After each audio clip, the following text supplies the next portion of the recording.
There's something playing? No. No, I was playing the... I don't even know if they heard that or not, dude. I just sat here in silence probably because I don't even know if I had it on. There's no telling. Well. Oh, well. That's the way we run this thing. Uncoordinated. Brick by brick, dude. Brick by brick. Your dad knew immediately what that was, too. He was like, Butch Jones, Tennessee's old head coach, brick by brick. God. How's the week treating you? Not good. Because Mark fucking quit yesterday. Anyway, the story is he goes into work. One of my coworkers, Mark, he goes into work, signs into everything. This is at FedEx, by the way. Goes into work, signs into his scanner, signs into his iPad. Doesn't like running my route. He fucking hates it. And he's told him for the past 2 weeks, he was like, if y'all keep putting me on Hagen's route whenever Hagen's off, I'm fucking quitting. He wasn't fucking playing. He was not fucking playing, dude. He tells Robbie, him and Robbie get into it. And Robbie's like, oh, so you want to be the one to make business decisions around here? I mean, he's like, it's only one day you got to run the route and all that stuff. Mark just goes, hey, how's this for a fucking business decision? I fucking quit, and just walks the fuck out, dude. Throws his bag on his shoulder and just leaves the facility. God. And then Robbie's like, oh, shit. We need somebody to fucking run this route. So they call my ass on your day off. Yeah, I'm sitting there at home, get called in, have to work till like 5:30. Oh, and I forgot to tell you this earlier. He ends up sending Robbie a text later that says, make sure you send me my last goddamn paycheck and fuck you.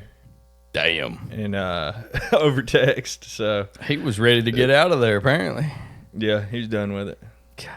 I think the first time probably won't be the last time. You're going to be getting somebody new. Yeah. Bruce, starting Monday. He used to work for us, but he's like doing landscaping and shit. Or he was. I don't know what he's doing now. But he's starting. Or maybe Devin, you know, the dude, possibly him. Remember Dev Savage? Yeah. Call of Duty? Yeah. He was working for a different company. And he's just getting fucked over there on Belt 2 because I came back in at like 4 o'clock 2 or 3 days ago and was like coming back to the terminal. He was going back out leaving with a second route and a second truck. So like he basically got done with his route, had to go in there, sign into another scanner, and start a whole new fucking route, and it was already 4 o'clock, so he probably wouldn't have got off till like 9. I'm sure they're paying him, but I wouldn't want to be doing that shit. No kidding. Every fucking day, too. Well, he can't really do nothing either because his old lady might have just had their baby, so he's pretty much forced and stuck to keep his job. Yeah, that's why he's picking up double shifts like that. Probably. Because I know they live over there in Ooltewah. I bet you, and their rent probably ain't fucking cheap in Ooltewah. Yeah. And because I know pricey housing out that way. They don't have, what's it called? It just gone. Just slipped my mind. Whatever I was about to say. Yeah. They don't have something. And she's probably off work too right now. Because she's probably on maternity leave. Yeah. Because she worked at If she works at a decent company. Cracker Barrel. I don't know if they have. Waiting on tables. They ain't going to make some not. woman come back in until she's ready. Yeah. I bet. Cracker Barrel's nice. It was a pretty laid-back store when Lauren worked there. Yeah. Lauren worked there for a little while. Back in the day. God almighty, it seems like a lifetime I know they just use a white person slur, dude, and I love all the white people love it there. The Cracker Barrel, the classic Southern restaurant. It is a good one. They've went a little downhill. Their hash browns used to be better. Yeah. Well, nothing beats Waffle House, dude. Don't even get me started. The one right here in town is just perfect. Showing up at like 3 o'clock in the morning hammered. Just, I'm here. And they're like, oh, hey, honey. Yeah, they're cleaning the floors at about 3 a.m. They're a little irritated that you're there. Yeah. They never shut down. They use that shit for like tornado and natural disasters. Yeah. Like if a Waffle House is closed, then something fucking serious went down. Something serious is going on. Yeah. It's fucking crazy. So how was your week working at government facility? Went back to the old government work. About as eventful as you would think. Nothing happening. I just remember that video you sent me on Snapchat. There was just a water heater behind you. There's everything. There's everything in that mechanical room.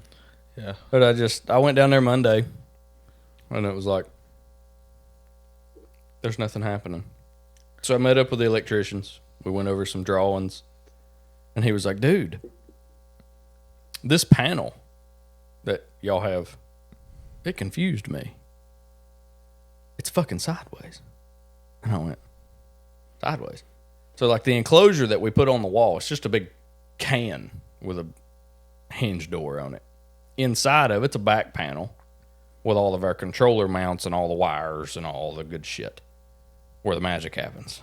Yeah. Well, we went down there. We were looking over some drawings. I get in front of that panel, and I'm like, he's right. The panel's fucking sideways. Never in my career have I built a panel that was longer than it was tall. We've always built them vertical. And I just got to looking at that, and I was like, man, that's kind of confusing. Wait a minute. Y'all aren't supposed to be hanging this anyways. We're using an existing panel over here. No, I had a conversation with your boss, and we're hanging this panel right here. This is a hard bid job. If I've got to do anything different, I'm making a change order.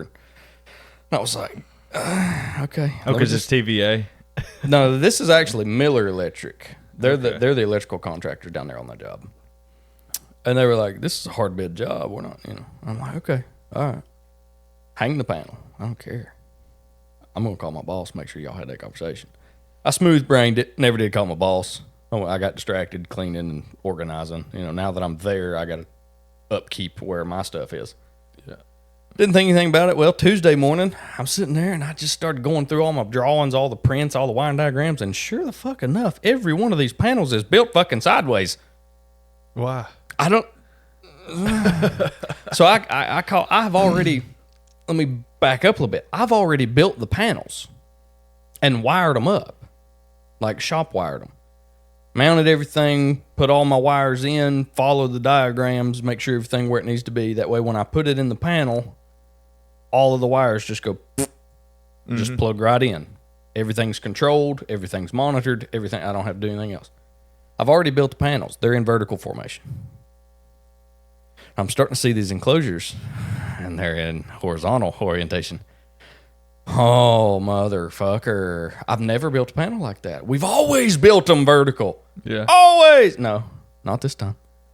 So Not this time. So I had 5 fucking panels that I had to take completely apart, unwire completely, unscrew everything off of it, and build it back in a landscape formation.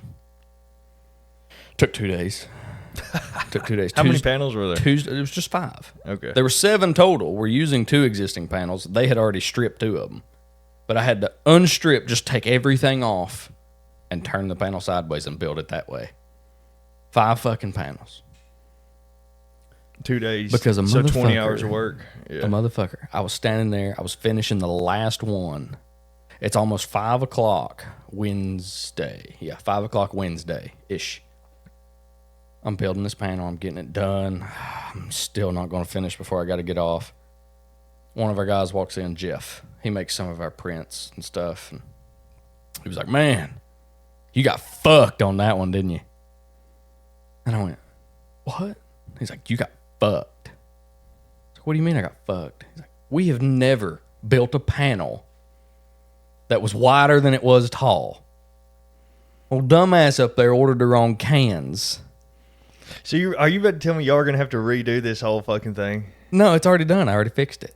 Okay. But I did it based off thinking it was my mistake, because I panicked on Tuesday morning thinking, dude, I just fucked everything. I just fucked everything. I'm going to have to undo everything that I've already built because these fuckers are sideways. It was a detail that I guess missed. I guess I missed it because it says the measurements right there. 30 high by 36 long. And I'm like, motherfucker. It says this on every panel, and I've built them the other way. Those are gigantic panels, dude. So I had to undo everything. It took me 2 days. All based on somebody thinking, just make a sideways panel. And I went, God! So I did that for 2 days. Yeah. And then went down there to TVA and checked in a delivery. We got some new cables and stuff for an underfloor system. And I just Is there that many? Yes. Check. Is there that many? Yes. Check. Yes. Check. Do you need anything else from me? No. Okay. The mechanical guys are just cutting a square hole in the drywall for a new unit. Nothing pertaining to me. The electricians haven't pulled any of my wire because we don't have stuff delivered. Mm-hmm. So I just sat in the mechanical room where I sent you that video. Yeah. Just sat there reading a book for about 2.5 hours and said, I'm going to go home. It's the slowest moving process at TVA. It's terrible. It's painfully slow. And do they still do it to where you got to fill out a gigantic sheet of paper of like exactly what you're doing? Still, I think if they had like a bigger team, yes. Yeah. But I'm literally like a shadow. Oh, okay. They do everything. I work for the mechanical contractors. The electricians work for me. So I'm like kind of there in the middle. But ultimately, everything that every crew is doing, I'm the last man to touch it. Mm-hmm. I'm the one that turns it on, makes it work. I put all the devices in the unit. I put all the sensors. They're doing all this work for us. Ultimately for TVA. But I'm the last man to touch it. I need all of this to make it work. Yeah. So it's just like a complicated process because they have to put the unit in. Electricians have to come in, put the conduit in, pull the wire. I install the sensors and then turn it on and make it work. And that just takes fucking forever. Yeah. On a government job. It just takes forever. But huge money comes from those government jobs, though.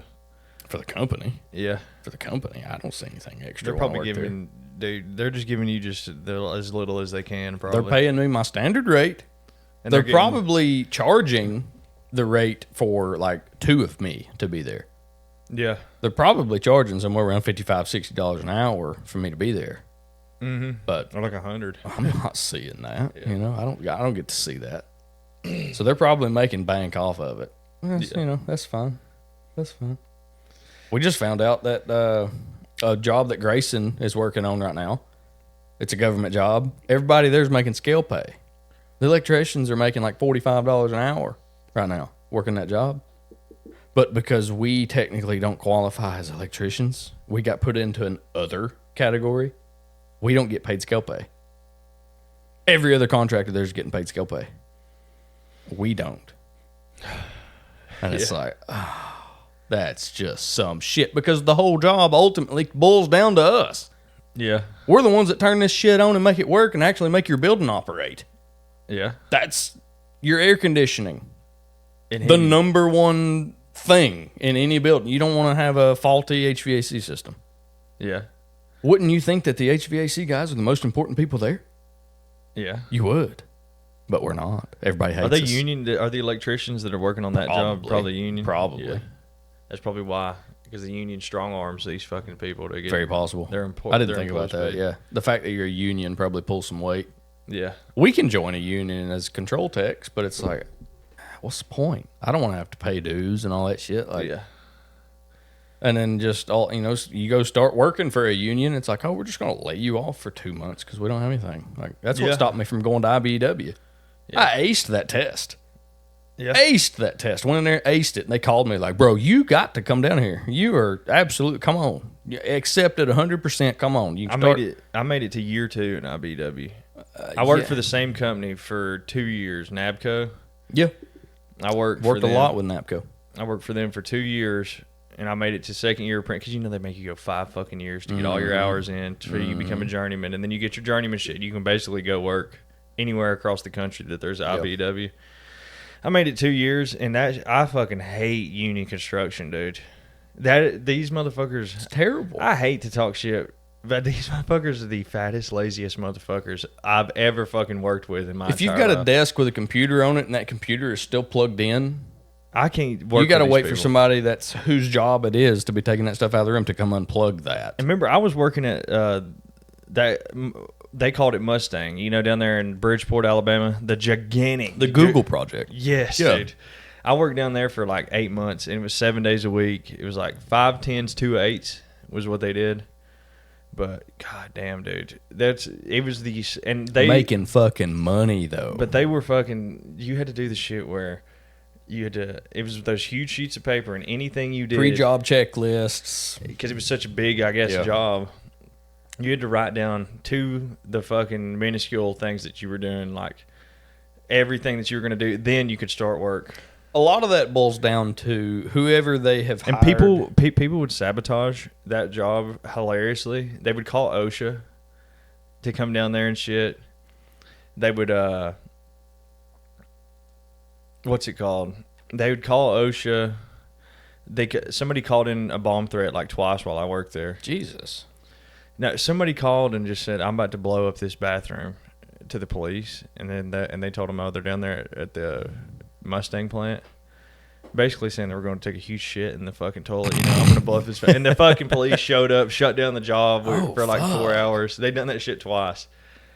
Yeah. What the hell? One dude got fired because he went into one of the porta potties because it's 24 hours a day. He went in there at night, shot up heroin because he was a heroin addict. He was a journeyman electrician.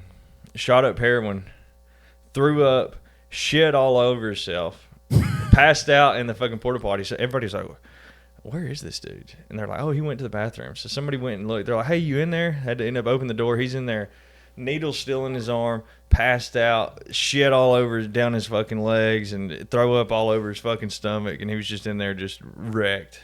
He ended up getting laid off, fired for that. I fucking hope. Yeah.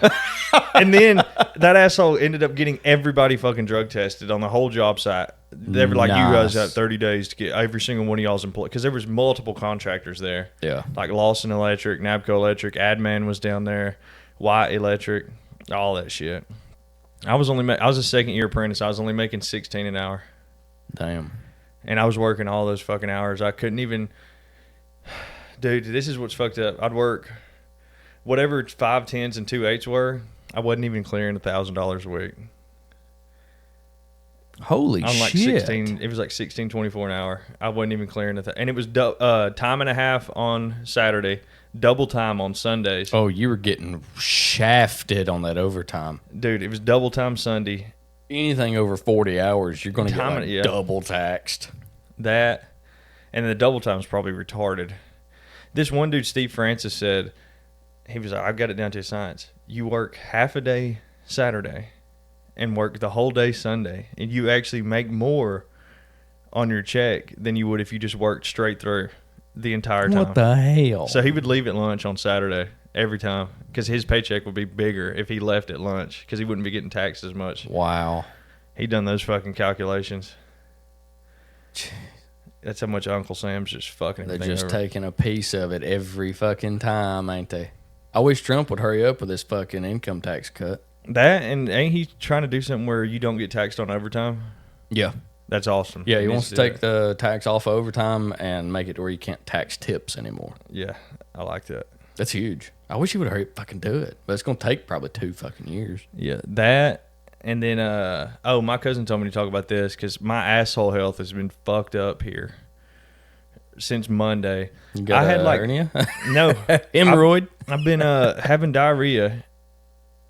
I don't know what I ate, but I was having diarrhea for like 3 days straight, and I was shitting like 4 or 5 times, and I was wiping so much, not with even dude wipes or nothing like that, that it there was just blood all over it because I was wiping so much and it was so raw. And literally by the end of the day on Wednesday, it's healed. Not family friendly, by the way. It's healed now. But by the end of the day on Wednesday, literally I was walking like this. Remember, it rained hard as fuck. Just chafed. Here's what's fucked up. I tried to fart. See, cause I tried to fart. I shit myself a little bit. I had to go to a porta potty and wipe, and it was still kind of like I could feel it like itching and shit. And I'm like, God, I'm in the FedEx truck, soaking wet from the rain. Just like, dude, let me just finish this fucking day. I can go home, take a shower, clean myself up. I'm good. But by the end of the day, I was literally walking like the fucking Tin Man, dude, because my fucking asshole was so messed up on Wednesday. How bad it was. It must be universal.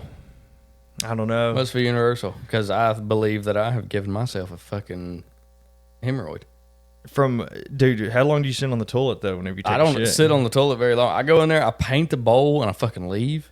Dude, they say But I you think get I those just started from. working out way too hard, way too fast, and grunting and fucking going dizzy. And I think I managed. And one of your organs just fell out your ass. Just a little vein went, Dude, those things pop. just ballooned up. Dude, if you for real get a hemorrhoid, dude, those things pop, dude. And you're going to have like gauze and shit on your asshole because it's going to bleed a bunch. If it's a vein down there, Matt from Matt and Shane's Secret Podcast had one. No kidding. He was talking about it. He said, dude, he had to go to the doctor. The vein popped because it was like all infected because it was a vein outside of his asshole. He had to have gauze all around his asshole. And then 2 weeks later, after the hemorrhoid got cured, they got canceled. Remember whenever Shane and then we got canceled for fucking making fun of Asians? Yeah. Literally 2 weeks after that, his asshole was all fucked up. And they were just getting canceled at the same exact time because he got fired from SNL and all that shit. Oh, that's another one. You know Morgan Wallen? Yeah. They're trying to say that he's racist. He wasn't raised right because he went and done SNL because one of his albums is coming up soon. You know, Saturday Night Live? Yeah. He went and done that. And you know, like everybody's supposed to hug and all that shit like at the end of the show? He just said, he ended the show like normal and just walked off and didn't hug nobody, just left, and then proceeded to take a picture of him on the private jet, like outside the window, and it said, "Take me back to God's country," because he's coming back to Tennessee. And they tried to, all these people, these fucking faggots and pieces of shit from New York are trying to say, this dude's racist, he wasn't fucking raised right, and all that shit. He's supposed to hug and do all this shit with everybody at the end of the show. And he's like, what? And all the, like the liberals and the pieces of shit up there were like, what does he mean, God's country? Bitch, he's coming back to Tennessee. Motherfucker. Yeah, and they tried to cancel Morgan for that shit. What the hell? They said he wasn't raised right. You're not supposed to be doing shit like that. So I'll do the City same. folk. I do the same fucking thing. He's from Knoxville. That's just ridiculous. Yeah. And they were like, he probably done that and walked off the show because he wasn't having a good time because, you know how those fucking weird ass people are. It's dude. not his type of people. He I probably guess. was feeling. Probably not our type of people That's either. what I'm saying. Imagine you were around like all those city people. Like I'm technically considered a city boy, but I ain't like the fucking New York. That kind of fucking. I'm not shit. exactly a backwoods redneck either, but still, he's probably up there like, God, what the fuck? There's something wrong with these fucking people, dude. yeah, There is really. yeah. There's something just. And then all he did was leave and say, "Take me back to God's country," and they've just been on his. He ass. was excited to go home. Like, what's the fucking problem? Yeah, and he just walked. That's off where the show. it's where he's from. It's like, why do you? I don't know. The drama of other people are just. I got to defend Morgan too because he was like right at the end of the show. He was like, all right, see you guys, all that stuff, and go Vols. I'm Morgan Wallen. And then next thing you know, he's can't see. Look how they treat Tennessee fans, dude. Everywhere. You gonna know? Yes. Whoa! There's the phone. Shout out Michelob Ultra. Sponsor of today's show. Sponsor of today's show. Yeah, that happened. I wish. Oh, and then that fucking canola oil video I sent you Dude, that was retarded. just looks like shit blasting out of a pipe, dude. And the chemical wash. The chemical wash that extracts all but just a trace of oil from the canola cakes. What is canola? It's just a fucking plant with yellow flowers. And they used that shit during World War II to lubricate the fucking. I don't know if it was canola specifically, But it was like. but seed I know that they oils were and shit. using seed oils and vegetable oils and that kind of stuff to lubricate machinery during World War II. And we just And ingest we it. were producing so much of it, and then all of a sudden It stopped. we're not at war. What can You know, we use B this Dubs for? uses. Did I tell you about B Dubs? They use I think beef. No, Steak and Shake. Steak and Shake uses beef tallow now. They announced that the day that RFK was supposed to be the Yeah. health motherfucker. And then B-Dubs uses, I think, like avocado oil or something. Really? Yeah, they use natural shit. B-Dubs do, Buffalo Wild Wings. I've never had a bad experience at B-Dubs. Dude, that shit's good. Never had a bad one. That's always been good food. Except for after, at the toilet. Because you seem like you like spicy ass shit, too. Like Bro, I got a hot sauce in there that'll put you on your ass. It's called the asshole prolapser, The dude. end is what it's called. Grayson introduced me to it. He had to sign a waiver to buy his first bottle. It's meant for like chili cook-offs and stuff. Yeah. So it's like a 15-gallon vat of chili. You're supposed to put 2 drops in it. Have we told that story about us at the flea market? The farmer's market? Yeah, about no, I don't think we've told that story yet. So me and Jesse, how old were we then? 12?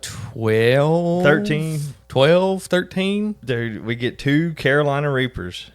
$1 a piece. $1 a piece. I eat one. Jesse eat. No, did I only eat half of it and you ate the other half? Did we just get one? No, we got 2. Yeah, we got each had 2. one. Yeah, okay. So we both ate one, chewed it up, and dude, every orifice. Dude, you remember that shit? Like the snot literally was just running. And your mouth was just literally it was you had to bend impossible over. to contain your bodily fluids. Coughing, gagging, slobbering. And your dad's just standing there puffing on a cigar like, you ought to give that to a woman. And you just looked at your dad and you're like, what? He was like, man, their hormones react so much to spicy stuff, you'd probably make them horny. Dude, what if I need some milk. Don't drink milk after that. Are you stupid? He didn't give us water and it made it worse. Water made it worse. And he's like, you don't drink milk. You're just going to throw up. We were like, you don't know. I know. And then bread, I guess. But, dude, then we gave... lactose breaks down the spicy shit. Dude. What's the name of that even spicy shit? Capsaicin. Capsaicin. Dude. Lactose breaks that down. That's unnecessary. How hot. It wasn't even hot. It was just total pain is all it wasn't even like like a good spicy. There was no flavor. It there tasted was like no shit, enjoyment. actually, kind of. It was just you bite it and you die. That's it. It felt like your whole throat right down through here It creates immediate inflammation. was just burned, like literally on fire is what it On felt fire. like. And then dude. Adam shows up. Claims It's not hot because he only bit the front half and of the then pepper swallowed it off. whole. Yeah. And then we were like, dude, chew the next one. You got to chew the next one. And, well, that second bite, that's where all the seeds are. That's where all And the then capsaicin he is. chewed all and he that sat there shit. and, like, chewed on it and then threw the stem in there and was like, it's not. He was about to throw up. He was did. like, I think he did. and then they took it. He was with who? He was with somebody. I think it was his older brother. And they had to take Adam to like a gas station to get Yeah, milk because they had to leave. probably ruined his day. Yeah. I mean, you're just sitting there. We're sitting here slobbering and sitting in the parking lot, but yeah, it'll be over here in a minute, and he's over here dying. Dude, I think they had to leave right after that immediately. They did. They left. He was probably. Was he the one that was sitting there like? He was like, "Dude, take me to the fucking hospital." Dude. Yeah. I got. Yeah. This is not right. He was hurting bad. Then me and you watched that video last week of that retard. He putting out Carolina Reaper in a bong. And just goes blind. Do you think he went blind from coughing so hard that it just blew his eyeballs out? He probably busted several blood vessels in his eyes because if you cough too hard or grunt too hard, something, and you got your eyes closed, you can bust blood vessels You in your know eyes. your brain, and like your like old lizard self is like your lungs are so on fire. Your brain is probably like, what is fucking going on right now? Yeah. I bet you in our old fucking brain, even eating one of those, it's probably like we're cooked. Well, there's a pretty significant effect that capsaicin can have on you. If you get too much, if you have too much spice too fast, you can actually give yourself what's called a thunderclap headache. What is that? It causes so much inflammation of the brain because you're in pain, your body's in distress. It's sending all of these pain signals up to the brain. You're coughing, you're sneezing, you're puking, you're grunting, you're forcing all this blood up to your brain, and it swells your brain, and it can like start throbbing up against your skull. And it's called a thunderclap headache, and they're lethal. They can kill you. Dude, just name a hot sauce the thunderclap. Dude. The thunderclap. God. No, I think I'll stick to the end because that's Dude, whatever that was in that is just totally unnecessary. it's retarded. I might try it again though eventually. I grew peppers right here beside the house for a long time. Like I was getting them from the hardware store. I'd Yeah. bring them home and I'd plant them. So we had ghost peppers and we had cayenne peppers, long red cayenne peppers, and ghost peppers. Ghost peppers are pretty short, kind of bumpy, just wrinkly. Do they look like the fucking like the point on the end too? They look so Yeah. weird. Yeah. So I planted those. Well, little did I know, I planted my cayennes and my ghost pepper a little too close together. Oh, And they can intermingle. Yeah. So I had a plant pop up like right in the fucking middle of these two plants, and I went, "What is that?" You're So a damn I let pepper it grow. breeder, I dude. kept watering it, and it grew up, and it was a pepper plant. I was like, "Oh, okay. I must have sprouted another one." The peppers that came off of that looked like a long ghost pepper, but they still had the curve at the end of a cayenne. They were long, and they were black. Did you ever eat one? Yeah, I fried a bologna sandwich in one. Did It turned the bologna black. Did it fuck you up? It was hot as shit. Yeah. It was a ghost pepper and cayenne mix. And I went, this is not good. I went up there and just pulled that plant up by the roots, took it out there to the pond, and chunked it. Dude, have you ever seen that one? There's one video out there where, do you know, like at like certain places, people have like those tigers that are like on a chain, and you can go up and pet it. Fuck that.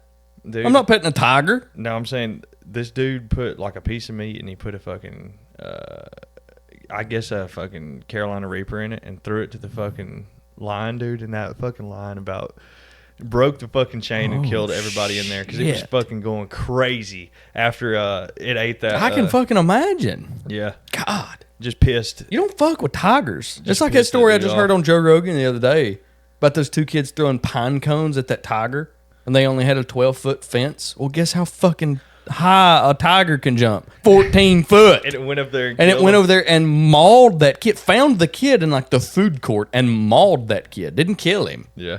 Mauled the fuck out of him. And then went back and jumped back into his enclosure. Speaking of lizard brain, do you remember that one dude on Joe Rogan that was like, whenever their camp got attacked by a bear, like a big ass grizzly bear, Vaguely. where he was literally like, we seen the bear and it was fucking running at us.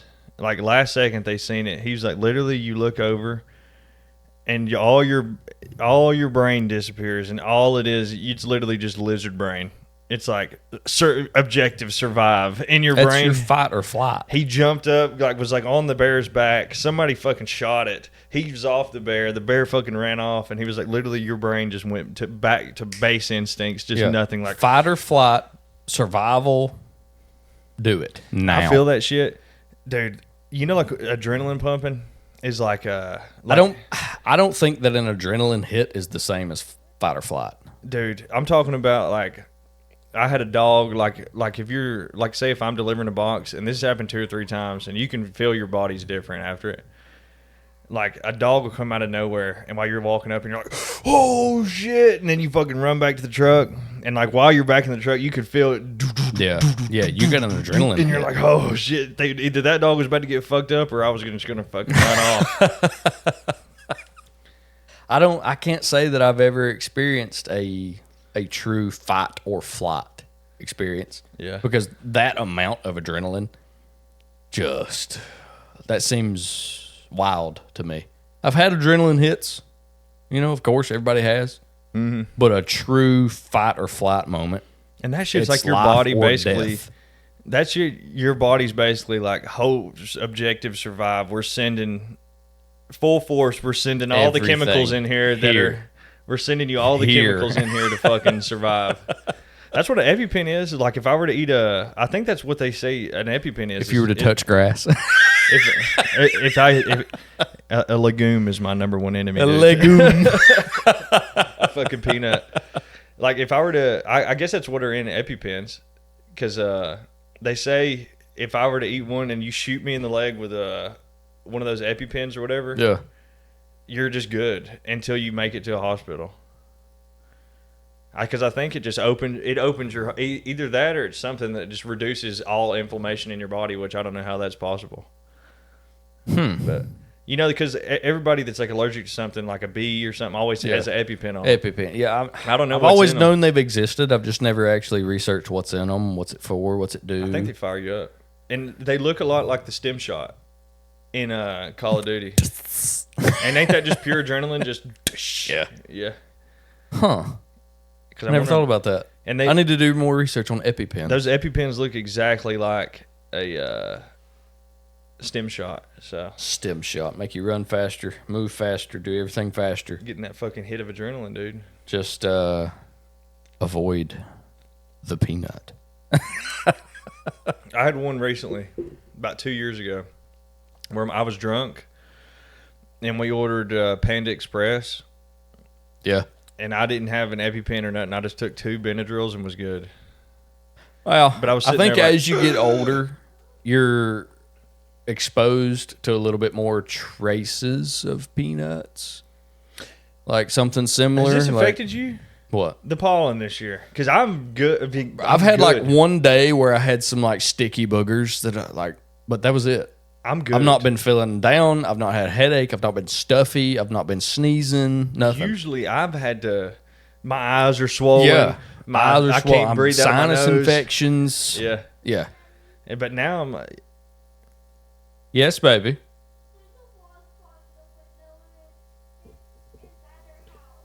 It's inside. I've got to go deal with a wasp. Be back momentarily. Okay, you ready? Pausing. 3, 2, 1. Oh, yeah, we almost forgot to do this last time. Ready? There it is. All right. Gotta line up the audio. We're working hard for you guys. These arms are doing pretty good. I figured out. Why is Garrett sitting over like that? I turned it over today. My original plan was Garrett's not here.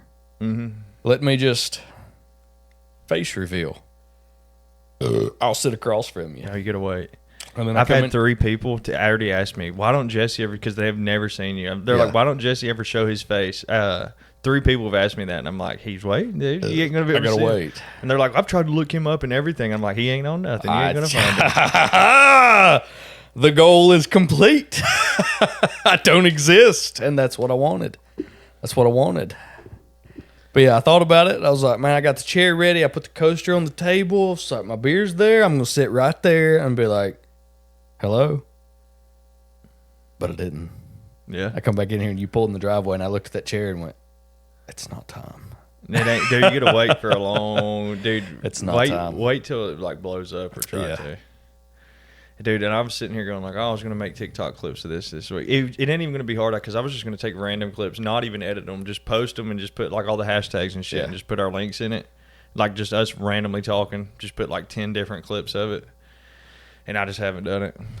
I think a big thing, because like I have a real bad problem of looking at other podcasts and listening to other podcasts and how clean and well produced they are. Dude, that's so gay. And all this stuff. And it's, it would be nice to have a little bit more order, but we're working on that, of course. Yeah. You know, this episodes consistently, good audio. We've got video now. We're just chilling. We got us a logo. It's always there. And we got this. It's always there. Computer's on. Just chilling. But we do this kind of freely. Yeah. There's no real topics. It's just conversation. Yeah. And I feel like that's kind of a refreshment to me. Because I stress myself out looking at these other podcasts. I'm like, man, God, we need to be like 12 hours into some kind of research topic. And I can't do it. I just can't. And it's just like a regular conversation just seems so much better.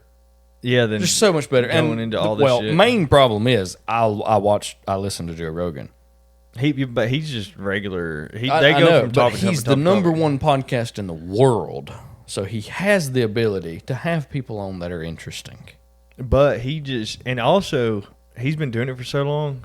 Shane Gillis talked about that. Yeah, he was literally like, it's so easy to podcast with Joe because you sit down with him. And you know, like how sometimes we haven't really had to do it yet, but like where you have to pause because you're trying to figure out something to talk about. Yeah. Like some people have a problem with that. They're like, Joe sits down and that motherfucker can just go. Just lock in and just talk. It's huge. But he's been doing it for so long. He has. He was one of the first ones. Dude, he's been doing it since we've been in high school. He's been doing it. Yeah, back like when the internet was finally becoming a thing. That's when he started. And he was streaming that shit on that random website too. Yeah, had like 14 listeners. He started where we're starting. Yeah. He started where we're starting. And Matt and Shane, it's just them two. And then Bill and Spud, it's just them two. But they have guests on sometimes, but I don't know, the whole guest thing. not now. Not now. If we were ever going to get it, but I don't know if we want to bring a guest all the way out here either. Also true. We might have to fucking just load up the roadie and just go down to the local McDonald's. take it to my house. Fuck it. My house is in the center of fucking town. No. See, that's the part, there entails the moral beliefs. Once it blows up, things will probably change. We don't put our personal stuff. These are our homes. Yeah. So this is our land. We can put our conversations That's what I'm out, saying. We might have to make a studio eventually. Like rent out a fucking room. Have to rent out an office space somewhere with a little studio in it. Yeah. God, that would be nice, wouldn't it? Yeah. And see, that's why I like having this here. Yeah. Is because if this was just at my house, I would be the laziest motherfucker. I would be like, I'm never doing that. Because it feels like I have to actually get up and go to work. Yeah. Feels like you have to go and accomplish something. Yeah. Instead of just like being at my house and just being like, Joe Rogan talked about that shit too. He was like, I actually like having a warehouse space and shit. Somewhere you have to go. You got to get do up and what you want to do. And just be good to go. Tucker Carlson said he got attacked by a demon in his sleep. What? That's what he said, dude. I don't know if it's true or not. That, and what was it? There's a whole... Why do people give a shit about the tariffs right now and the stock market and shit? I don't know. Fuck everybody's 401k. I live under a rock. Literally. Dude, I've been on Twitter, people are just trying to attack old Donnie, dude, for the stock market just tanking right now. I stay baseline educated on a wide spectrum But of things. everybody's actually truly wanting what you have, though. At the end of the day, they don't want to be fucking living in a city, being connected and shit. Have you ever heard that girl that lived in Manhattan and New York her whole life, and she got no, this was the girl that she was like MIT. She was the I have two stories here. She was the valedictorian. They put her in the center of New York and they gave her a map and she couldn't find her way out of the middle of the city. They gave her a map and they told her get out of the city and she couldn't find her fucking way out. Valedictorian in college, sucked up to everybody's ass with a map. Yeah, he couldn't read it. What the fuck? Valedictorian of like some huge fucking college. And you don't know how to read a map. There was some fucking gay dude. I don't know if he's gay or not, but he lived in Manhattan his whole life. In the middle of New York, concrete fucking everywhere. Concrete jungle. Yeah. He went out to visit family for the first, left Manhattan for the first time in his life, went to visit family, and they lived out in Pennsylvania in the country somewhere. Yeah. And he said that shit made him fucking uncomfortable. Seeing shit like this made him this is freaked him out, panic attacks, anxiety, what the fuck is going on? Natural fucking outside world. Fuck that dude up instead of being in a fucking where skyscrapers are around and all that shit. That's awful. That dude's fucked up. I couldn't imagine living a life like that. And that dude's a fucking soy boy low T beta. Have you ever seen that black dude? Beta. Lesbian. I believe that. And that's another thing right now for me. I'm after doing gutters and now working at FedEx, I'm I don't know if I could ever work inside ever again in my life, dude. I don't. Being outside is the only place I can work. Going downtown, going back to the beginning of the episode when I started talking, when we were talking about the week and where we're working, and I'm working in the heart of downtown Chattanooga right now. It makes me uncomfortable. You're opposite. You don't like being in the I don't hustle like and being in bustle. the cities. That makes me so uncomfortable. There's too many people. There's too much going on. I'm not like that. I can I kind of just go drive either in, way. drive out, drive in, drive out, drive in. I take the same route every day. The roads I know, in, out, get out as soon as I can if I can. Fuck this shit. This is not. Ooh, you got to go through like 24 traffic, dude. No, I don't take 24 home. I take 24 Russell to Boulevard? work. I take 24 to work. First thing in the morning, 5 o'clock in the And morning. nobody's on the road, yeah. 5 o'clock in the morning, 24 is perfect. Puts me right on Market Street. Perfect. And Russell Boulevard down afternoon. Rossville Boulevard on the way home. And you see all those crackheads that are sitting there by themselves, by the way, just, Yeah. I had a guy walk up to me yesterday. I was sitting in the van. their clothes are like all ripped and disheveled, and they're just screaming at the fucking air. There's nobody there. just tweaked. Dude, I was sitting in the van yesterday just scrolling YouTube shorts. They're like creatures that live out there, dude. And I keep my ball cap in a certain orientation where I can see what's going out in front of me. And I'm sitting in a parking lot. It's full of fucking cars. And I see a guy come around the cars. Of course, a colored American. Just comes walking around. And he just walks right up to the van window and just puts his hand on the glass. Just puts his hand on the glass. Did he look Doesn't like- knock. Doesn't, try to get my attention. Was he homeless or something? I watched him walk. Yeah, he was homeless. like disheveled, all that shit. No, he had decent clothes on. So Okay. there's a big scam in Chattanooga about people that aren't actually homeless. I did not know about that. It's huge. It's in Dalton too. They're not actually homeless. They But come up wearing decent clothes, but they're a little unkept. And they're like, "Man, you got some money? You got some?" And then they go back to a house, and they probably have a job too. Mm-hmm. And it's like, man. But this guy just walks up to the van, and just puts his hand on the glass. And I didn't acknowledge him for a second. I just kept scrolling. And I stopped, and I laid my phone down.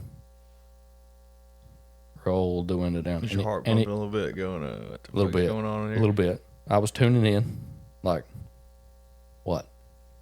And I rolled the window down. He just kept his hand on the window, and it just rolled down. And then he just, "Man, I'm hungry. You got something I can eat?"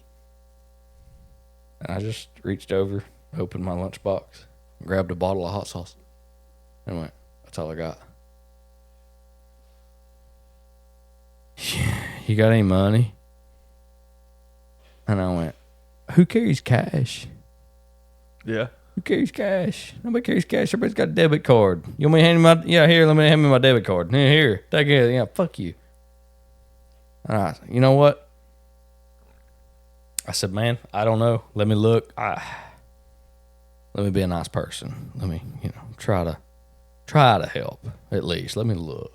Yeah. So I just started digging, and I was like, "Man, nobody carries. I don't know." I got my wallet out, and I kind of like held it over in the middle of the van and looked, and I had a dollar bill folded up about 15 times. It looked like a freaking wire label. It was just so skinny, way down in the bottom of my back folds of my wallet. I pulled it out, didn't even know it was there. And I just took it out, unfolded it, handed it to him. I said, "That's all I got. That's all I got. I don't carry cash." And man, you would have thought that I made that dude's year.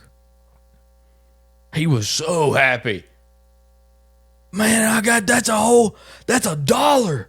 He's a fucking tweaking out. That's a dude. dollar." And I went, yeah, it's a dollar. He's fucking tweaking on drugs, dude. And I handed him the dollar, and he took the dollar. And I went to roll the window back up. And as the window was going back up, he just put his hand right back in the exact same handprint and watched the window go up. And then he took his hand off and went, and walked away. What the And I fuck, went, dude? "That guy's high as shit." God. So it just, those kind of environments, they don't interest me. I like trees. I like grass. Neither one really affects me. I like to go out there on the back porch and just listen to the birds. I'm fixing to build a bunch of I like driving all the way out here too. Like going down 27. Man, it's going down huge. through the- Like this is, This is awesome. I'm fixing to build a fuck ton of birdhouses. I'm gonna have birds everywhere.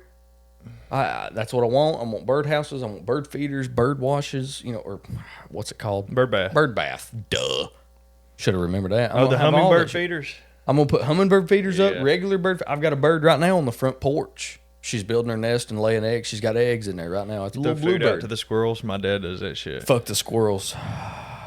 Fuck the squirrel. I shot at one today. Did you kill him? Got my 22 out. It's not sighted in, and I want it. It's not sighted in post after I shot at the squirrel because I was wondering about my 22. I was like, I need something to shoot at. That's because I can't really shoot unless it's alive. I have a hard time shooting at a target. I know that sounds cliche, and I'm American sniper and this shit, but I seen that squirrel today, and I was like, it's not squirrel season. Let me just poach this squirrel real quick. Dude, fuck. I'll clean it up. Shit. I'll eat it because it's it's not like you ain't gonna eat no damn squirrel, dude. Squirrel's delicious. Dude, no fucking way. Squirrel's fucking delicious. Are you serious? I would never try it. Oh my god, yes you would. I might. Bro, I'm gonna make you some squirrel and dumplings, and you gonna eat that shit. Shit, I don't know. It's just like chicken. It tastes just like chicken. What was that shit? What? Don't you get a ton of diseases if you eat a possum? Or no, what are those little things with the shell? It was like an ancient biblical disease you fucking get from armadillo. They carry. You don't eat armadillos, dude. You don't eat possums. They carry. What is that disease that Jesus healed? No, the dude that Jesus healed him in the Bible. He had leprosy, dude. Dude, armadillos carry leprosy. And if you eat one, you can get it. You don't eat armadillos, and you don't eat possums unless it's an apocalyptic situation. Dude, I'll eat people. And if you do, you cook that motherfucker hot. I'm talking burn the motherfucker. Yeah. That's what you got to do if you want to kill it and eat it. My grandpa said whenever they were doing shit in Korea, he was like, you would get rats and literally burn them black, dude, because they wouldn't have like no food because they were like trapped. You got to kill all of that bacteria, and you just have a trace amount of nutrients and protein left. But that's better than getting that bacteria. Being in war would be totally ass, dude. Speaking of that, I watched a movie last night. 2.5 hours long. It was originally, I assume, I didn't do deep research on it, but I assume that it was originally a German movie that they took to an American studio and they kind of CGI'd the mouth a little bit to make it look like English when they spoke. It was all subtitled, and it was called All Quiet on the Western Front. I have seen YouTube shorts of it. I've watched it like on YouTube and stuff, and I seen that, and I went, man, this looks like a good movie. So I finally sat down and watched that movie last night. And if there's any movie that I'm Did you know paying your bills on time raises your credit score, right? Going to recommend. Wrong. In fact, this is the first of 3 major credit score lies you're being told by the big credit companies. Fall for any of these 3 lies. Playing that into the headphones. What are you doing?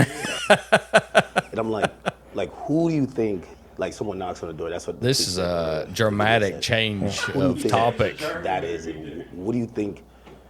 Obviously, you're saying things that how you feel at the moment, and some people might feel like you're.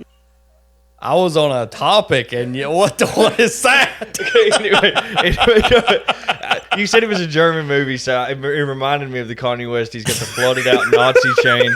And I just had to show you his most recent interview where he's just in a leather fucking KKK. Word. He's off his rocker. Yeah, he's falling down a hole quick. What the hell? Anyway, Quiet on the Western Front. Quiet on the Western Front. That is a phenomenal movie. I need to see it. It's perfect. I rewatched Saving Private Ryan last week. That's a fantastic movie. Yeah. Fantastic movie. His brothers are all dead. He's the only one left. Yeah. And see, this was... Even though Tom Hanks is probably a fucking pedophile. Allegedly. I refuse to believe that Buzz Lightyear is... not Buzz Lightyear. Fuck. That was... Woody. Who was Buzz Lightyear? I know his name. The Rock. No, it wasn't The Rock. Are you retarded?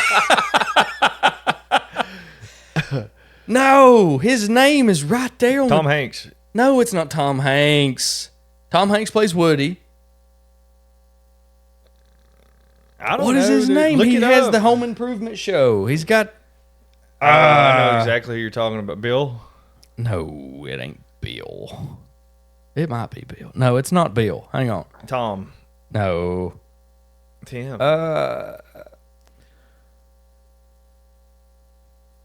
Dirty Jobs. Tim Allen. I fucking got You close. fucking got it. I got Tim close. Allen. God, how did I not remember that? I knew it was a generic white dude name. Because once you said home improvement show, I could see his face. Yeah. And I went, Just. and that God, dude, that one slipped from me hard. yeah. Oh, But you yeah, see no, what- I refuse that Woody. I refuse to believe that Woody is a child pedophile. well, look I know that I need to look at have all the a symbolism. slight sense of skepticism. Look at the symbolism that he always is posting. But he is iconic in every movie that I've ever seen him in. I know it pains me to know And that it pains me to think. Forrest Gump is a pedophile. Forrest Gump. Forrest Gump. I'm not a smart man. Dude, I hate Jenny, dude. Fuck Jenny. Bitch fucking cheated on him.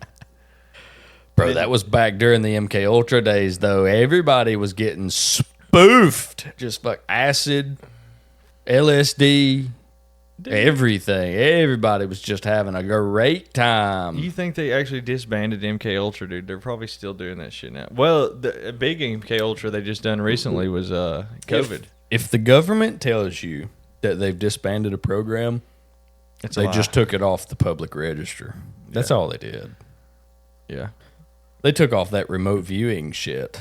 And they were like, we're not going to do this anymore. I don't believe that dude on Twitter either that said, I went and looked, I remote viewed down in the pyramids, and I cannot tell you any more information about it. And everybody's like, dude, shut the fuck up. Yeah. If the government tells you that it's over, But it's they not spent fucking so much, over. dude. You know Hillary. Here's some crazy shit. You know Hillary Clinton and these files that have just been released about years ago, but it just came up again. They were looking for in the Middle East. You know, basically where like civilization started and like all the biblical stuff. Hillary Clinton has like emails asking about the Ark of the Covenant in the Middle East, and they're trying to find like all these ancient fucking things. And that reminded me, it's like Trump has a gold one in Mar-a-Lago. You know, the Ark of the Covenant from Indiana Jones. That's semi-true and semi-false at the same time. But It's a traveling covenant. why was Hillary Clinton looking for it in the Middle East? That means it must be real, right? I believe that it's real. Hillary was looking for it. It's And on the I emails. believe that demons are looking for it. Dude, Because the demons have to make Christianity look. Hillary smells like sulfur, dude. I know people that have been close to her. Hillary smells like sulfur. Speaking of. That's the dude that said it. Yeah, he was sitting there. Hillary smells like sulfur. I know people that have been close to her. But anyway, she was looking for the Ark of the Covenant, which is pretty wild. So, Indiana Jones. and you looked for it remember too. we were only supposed to be, I guess we were technically at war with what, terrorism? with who? That was what 2001 In the Middle was all East? about. It was just about terrorism. yeah. Which is why we invaded, like- poppy fields, We invaded like 15 different countries. pharmaceutical companies. That's what that one was for. We invaded like 15 different the countries for I don't know what. Bullshit. We were looking for the Ark of the Covenant, dude. You know what the Nazis did? Went to Antarctica. They went fucking everywhere. You know what Hitler was doing? He was looking for the same Looking for the Ark of the Covenant and religious artifacts. shit. Have you heard that one where, oh my God, it's like Operation something where they went down to Antarctica. We're getting deep now here. They went down to Antarctica. And Sam Tripoli talked about this on Joe Rogan. They went down to Antarctica, and they, like in the 80s or 90s during the Cold War, and they said they went down there, and there was Nazis still down there. They had UFOs, and they had like all the technology, like tons of technology, and they were in Antarctica. They made a deal with the aliens, the Nazis did, and they were just living there. You start skirting on that Middle Earth theory right there. The Adventures of Little Baron Trump. Bro, that one freaks me the fuck out. He's got a mentor named Don. Yeah, and the same dude wrote the other book, The Last President. Yeah. And he was like, oh, he lives on Third Avenue in a huge tower at the top of the tower, and it's like exactly where Trump lives.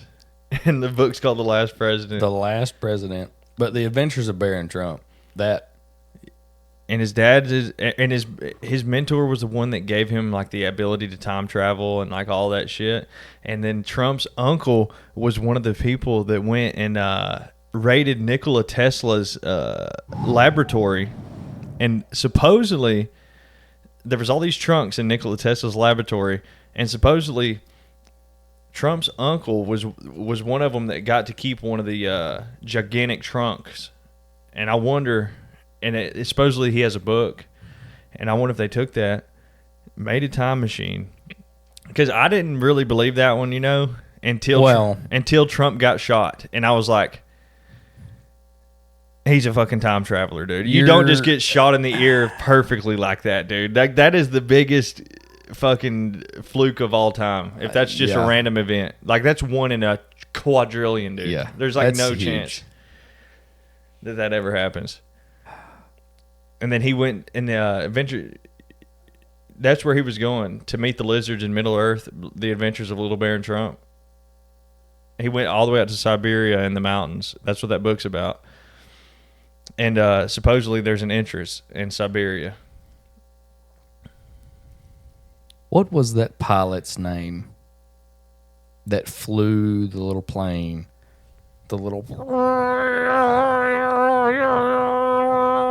into Antarctica and had like an entire diary. I haven't heard about this one. You haven't heard about that? Mm-mm. I cannot remember the pilot's name. Let me look it up before I tell the story. But he was a pilot, and he went on a recon mission. Let's see.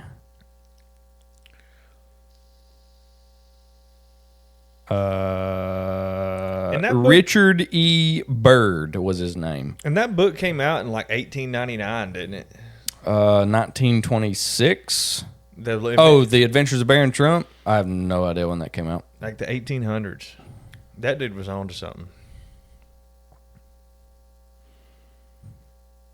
Anyway, he went in Antarctica and did what? Yeah. This pilot, Byrd, he has this entire radio log and handwritten diary of him flying over Antarctica, losing radio contact, losing all communication. And are you sure it wasn't the Bermuda Triangle? Because that shit's happened there before too. He lost everything flying in Antarctica. And suddenly, and you can see where he says in his diary, I've lost radio communication. I can't communicate with anyone. I'm going to continue to log this flight in my diary. He's flying over this ice shelf, just nothing but ice. And then all of a sudden, he comes up to some mountains. So he flies up over the mountains and comes, levels up, starts flying over. And below him is a lush green forest. Shangri-La. And he said that he was looking at this in bewilderment. There's like a jungle down here. What? There's a fucking city down. What is that? And you can see him like frantically writing in his journal like this. I'm seeing a city. I'm seeing jungles. I see green landscapes. I see hills. Oh, hey, there's somebody coming toward. There's something flying at me. Mm-hmm. There's something coming to me. Suddenly, he gets something in his headset that says, you need to come with us. Yeah, you're coming with us. Loses all control of the airplane. And is flown down into this valley. Fucking tractor beam, dude. Flown down into this valley. He lands. He supposedly meets with people. Outside the ice wall. Species that are living in this hole in the earth that goes like deep. And he just lands in this valley, and this guy comes up on like a levitating platform, just floats right up to him. He gets on it, and they take him to see their commanders. No human has ever seen what you've seen, and so this is our chance to make you the liaison. Humankind is going to destroy itself, inevitably. You need to take this message to your commanders. We are here and we are watching. Dude, they're probably the ones that remember whenever us and Rush were about to nuke each other, and they said there was like shit like right before they were about to do it. Sometimes there were like facilities would get shut down where the nukes are and stuff. Well, allegedly seeing UFOs over a U.S. military base. Yeah, I've heard the stories of all their shit just going. They just turn it off. They just turn the base off. Who was the dude that went on Rogan? He used to work at Area 51. I can see his face too. And he's the one that said That's not, what's his name? Put the jet engine on the back of his car. Green, right? Put the jet engine on the back of his car, was trying to back engineer spaceships. He said that they painted an American flag on the UFO that they had too. Yeah. Because he was like, oh, this is ours, so they must know. Like, so this must not be like otherworldly craft or nothing. Yeah. But then he was like, oh, I think they just might have just painted an American flag on it to like hide the fact that this is not from this planet. And they didn't know what it was. They're like, hey, back engineer it to like trick everybody. Remember, he was the one that said they made each different like section of the people working on it. They couldn't talk to each other. Compartmentalized. It decompartmentalized, yeah. Yeah. And they couldn't work together on like trying to figure out how it worked. Yeah. And your engineers and your mechanics and your thrust and your electronics and all that, none of those guys are allowed to talk to one another. Yeah, and they like don't even know each other. Yeah. And shit. And yeah. that just, what the fuck is going on? I don't know, What dude. do we have? Dude, What do we have? What's going on that they're not telling us? That's the big question. A lot. What's going on that they're not telling us? A lot. And I told you we're never going to get those fucking Jeffrey Epstein files, dude. Never, dude. Never. They keep claiming, oh, we're going to get it. We're going to get it. Dude, they're never going to release this shit. That was as close as we come to busting their party, wasn't it? Dude Jones in like 2006. Apologies. Well, David Icke was the one that said there's a before Jones ever even said it. David Icke, he was the one in like the 90s that was like there's a blood drinking, child sacrificing, satanic cult that runs the fucking world. He was saying this shit in like the 90s, and Icke claims that Jones in the 90s was saying this dude's fucking crazy.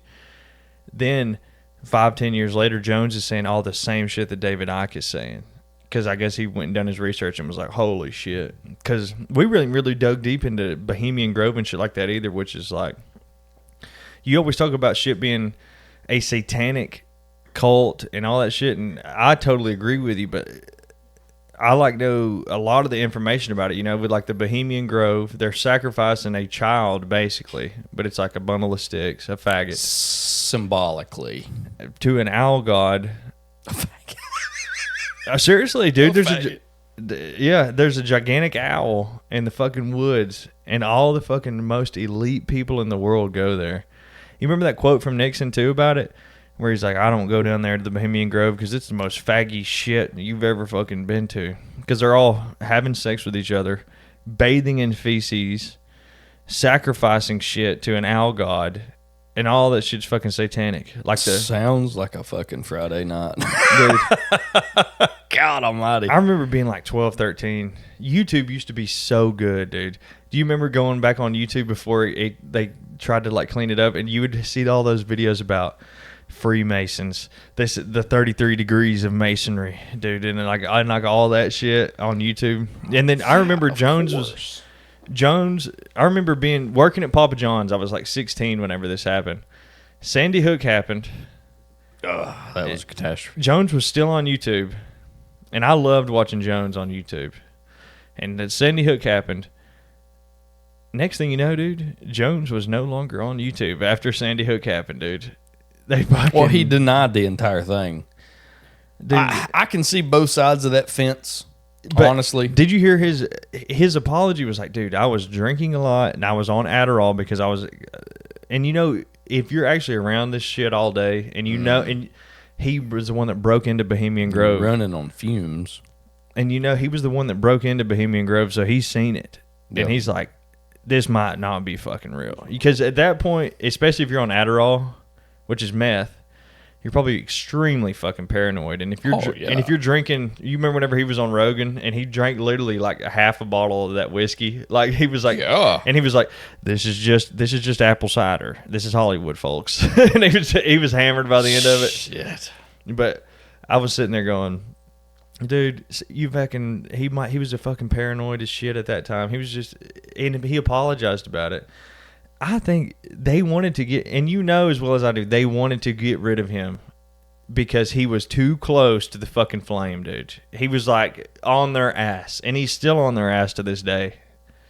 But they've tried to discredit him so much. There is a very deep-rooted thought within me when I think about that. And it's ridiculously religious. Do you know, I kind of came up with a way to explain it.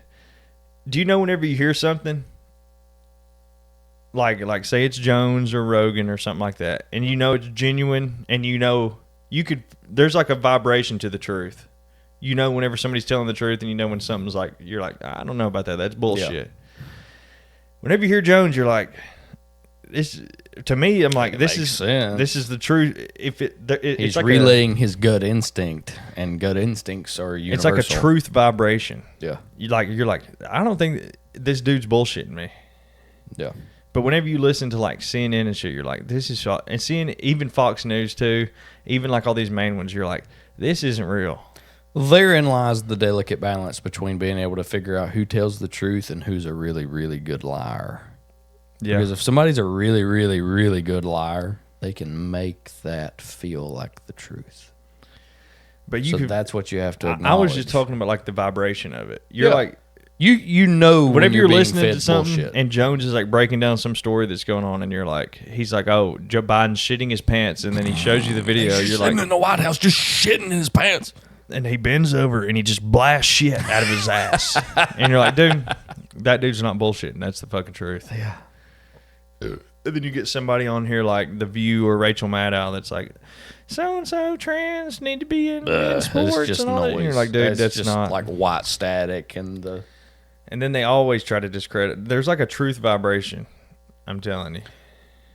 Yeah, And I mean, there's a deeply rooted sense of we what's sound real. crazy sitting here talking about a satanic cult that runs the fucking basically the world, but goddamn, there ain't piles of fucking evidence, dude. I could wheel in fucking documents on a 2-wheeler in here, and we could just go through 12 hours of just evidence. I if I took off work a week, I could fucking get so much. I'd print out all the documents, dude. And we could sit in here, and you know how much evidence there is out there. Yeah. There's a ton of stuff. Bohemian Grove, the fucking that movie Eyes Wide Shut I was telling you about. That's another one. Remember Bill Gates after all that Jeffrey Epstein shit happened? You remember Bill Gates' wife immediately divorced him. Yeah. Right after all that shit happened, she was like, "I got to get the fuck away from this fucking pedophile freak." Allegedly. But still, she wouldn't have divorced him for no fucking reason. And then Bill Clinton, Trump fucking exposed it to everybody. Whenever he was like, oh, here's all Bill Clinton's accusers at the debate, the fucking satanic occult, Hillary Clinton tried to silence all those fucking people. She's a fucking evil bitch, dude. I bet you she does smell like sulfur. It just blows me away that, going back to my previous thought, there's a very deeply religious aspect to all of this. Everything, dude. There's demons running the world. That's your test. Are you going to follow them, or are you going to follow this little thing in the back of your head that says I'm the truth? Yeah, your gut instinct. Were you going to follow this in the back of your head? I was you going to telling follow me? I was telling my sister about that the other day because she's really young. Yeah. Because she's just now 18. And I was like, Fallon, I've gone with like what I thought was the logical thing to do, and like gone with my head, like instead of like listening to my gut on things before, and it is just crashed and burned, dude. But every time I've gone with my gut, it is not missed. If you listen to your emotions, I was just you're trying to gonna give her- fall into the trap of trying to be, or you even wanna like fit in, even You like wanna- trying to be logical about something. Yeah. Like you're like, I should do it this way because this is how you're supposed to do it, but your gut's telling you you might this might fuck up. you might be like needing to do it this way, but if you do it this way, it's going to be fucking You're the right thing to always do. looking at the consequences of your own actions, and every decision has a consequence in any direction. And I was telling Fallon, I was like, look, no matter how wild it is, there's a little gut feeling that you got that tells you you should do this or you should do that. Listen to your gut. Don't listen to your fucking brain, because your brain might tell you, make a lot of sense and it'll be logical to do that, but your gut's the one that's telling you you need to do it like this because Your gut doesn't listen to your emotions. Your mind does. yeah. And have you ever fucked anything up too, where you went with your, it's supposed to be done this way, and my brain's telling me it's logical to do it this way, but you had that feeling, and you ignored that feeling in your gut where you're like, your gut's like, hold on, dude. I've ignored that a couple times, and it's always ended up failing for me. I have a hard time recollecting memories of my screw ups. Like, ever since that I really started to tune in and pay attention and look at life and actually be present and here and conscious, and I have a hard time looking behind that before I became actually conscious. Yeah, but in 5 years you're going to look back and go, I wasn't conscious at 25. Yeah, well, I mean, that's the test. Every day you wake up and God says, you're going to do this, you're going to do that. It's up to you. And I swear every day I'm more and more like, all I know is I know nothing. You craft your patience. You craft your critical thinking. You craft your body. And having experiences and learning from those experiences, yeah, that's like where your gut feeling comes from. You watch life. You take the events at hand and you think about them. We're just describing wisdom. Essentially. Yeah. Essentially. Have you noticed how fast time is moving?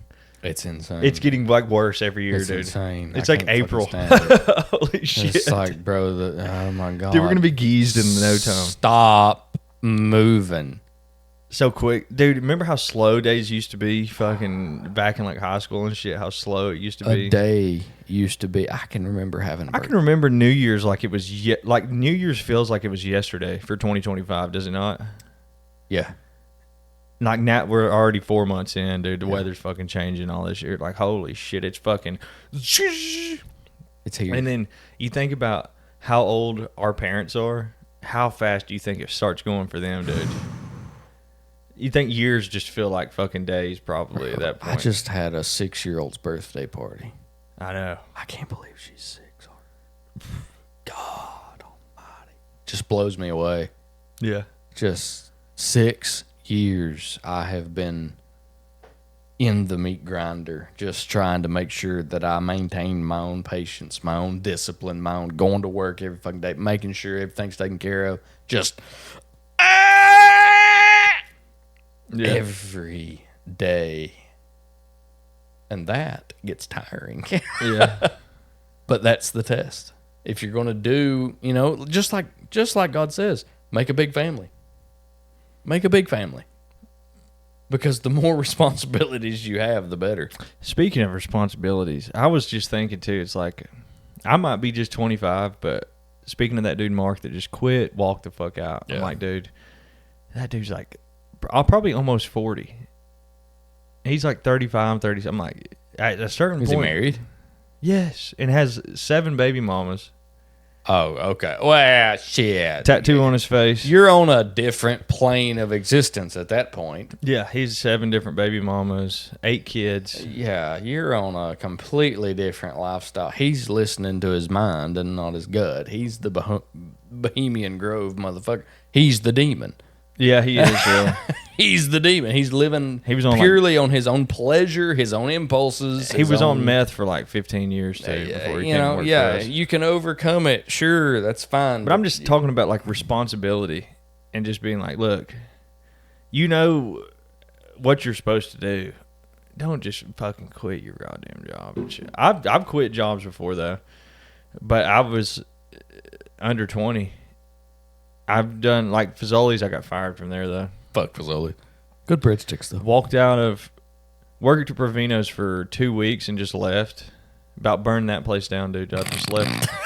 I was done with it. I was over there making salads and it was like making the bread, and I put the bread in the oven and then in my head, I was literally just like, what the fuck am I doing? I'm not doing this. And just left. Went and got a job for Ronnie Dunn, dude. Yeah. Immediately after, though. But they were calling me like, come back. What the fuck? Damn, where's my nicotine? I was like, no. I need nicotine. Walking away from that shit. I don't have nicotine in here. Damn it. Yeah, But anyway. there's a right way to do it and a wrong way to do it. And if you got 7 different baby mamas, that might be the wrong way to do it. Yeah, that probably also has to do with being on meth for fucking 10, 15 years. Ultimately, it's going to hurt your brain a little bit. Yeah. We're probably cooking ourselves with all this alcohol, but I don't really give a shit. You know, every time that I sit down and have one too many, I tell myself, I'm going to quit. I'm done. Dude, I try that Forever. every time. It I'm never done. works. I'm done. Then you go work your ass off all day and you're like, I need a cold beer. Yeah. Like, I'll quit and I'll go like this week. This week I went 4 days.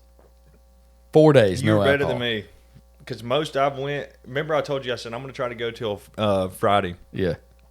Made it till Tuesday afternoon. Tuesday afternoon, though. That was on a Sunday, and I made it till Tuesday afternoon, and I was like, I think it was probably because I just had to work my ass off Monday, and then after I worked my ass off Tuesday, I was like, I'm going to go have a cold beer on the front porch with my dad and just bullshit, dude, because that's what I fucking need right now. Yeah. But It's therapeutic in a way. But man, ever since our last episode, we got fried up. I drove home backwards, dude, because I was like, I was sitting there like, dude, I'm going to go slow. Because allegedly he didn't go home that night. I didn't go home. I had to work in the morning. Anyway, I had to work in the morning, so I was like, I ain't gonna make it tomorrow, or I'm gonna be extremely fucking late. And I just went, you know what? You were in there fucking like arguing with your mom about something. I wasn't trying to argue. I was trying to lay a point. Like, me and Garrett were sitting out there. Me and Garrett were outside of the camper, and I just stuck my ear up to it, and I just heard. I went, all right, Garrett. Yeah. I'm out of here. Yeah. And then you were like, and then you hit me up. You said, "Let me know whenever you make it home." Allegedly, and I said, "I made it home, dude. Yeah. I'm good."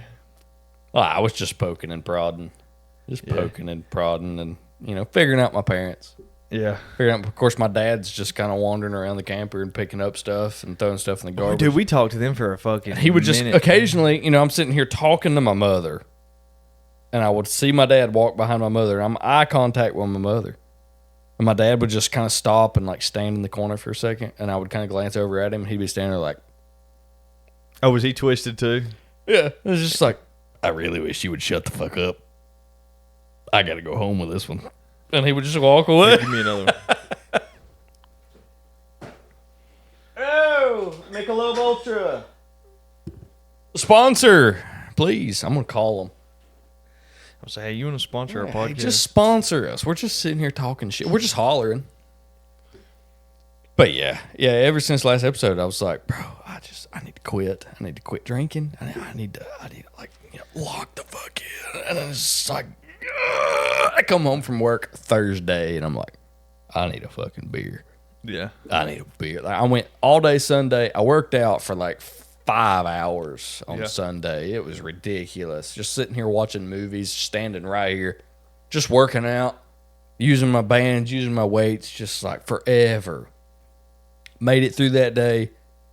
Monday, Tuesday, Wednesday was great. Thursday, I was like, I need a beer. You were probably extremely locked in though on Thursday. You were probably like, I'm Oh yeah, it was dialed in. Man, I could sense the vibrations of a fart coming. Just, yep, Yeah. locked in. But I was like, I need a beer. I need a beer. You need to turn this thing down a little bit. That's what it is. Yeah, I need it. Yeah, exactly. I need to turn the noise off for a little bit. That's the way I thought about it. So I just turned the noise off. Well, hell, they say it ain't bad for you, especially if you have like 5 or 6 beers. Any bad thing can be good in moderation. But they say it's actually good for you if you're sitting there talking to somebody.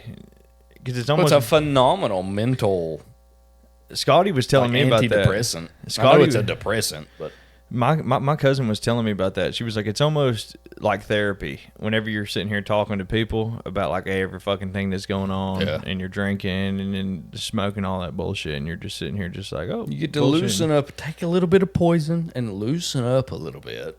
Yeah. And it just, oh man, it's such a release. And then just talking about all the bullshit that's going on. Everything, you know. My ultimate saying is, dude, if those the walls, existence of God and government corruption. if those walls could talk over there at Federal Express, dude, they would fucking scream, dude. They would just go. It's a nightmare over there.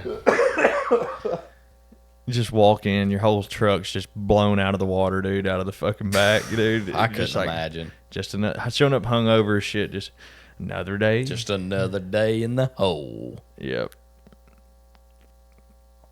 I was sitting there, I was like, man, if some of these customers, these Karens that bitch, I only knew what I had to go through to get your shit here, you would just suck my ass, dude. You would just be like, God, thank you so much. Yeah. You remember that girl in high school that went to give this dude a blowjob, and she thought a blowjob was just where you went and was doing that? No, I don't fucking remember that. Yeah, that was a good story. It was very funny. I So she grabbed dude's wiener and just went. And he was like, "What the fuck is going on, dude?" Oh, bless her heart. What an innocent woman, innocent teenage girl. I should say.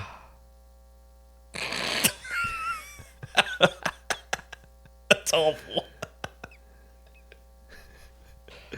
Oh, there was so much shit going on like that in high school. Dude, I'm glad that, dude, I had literally no friends in high school except for you.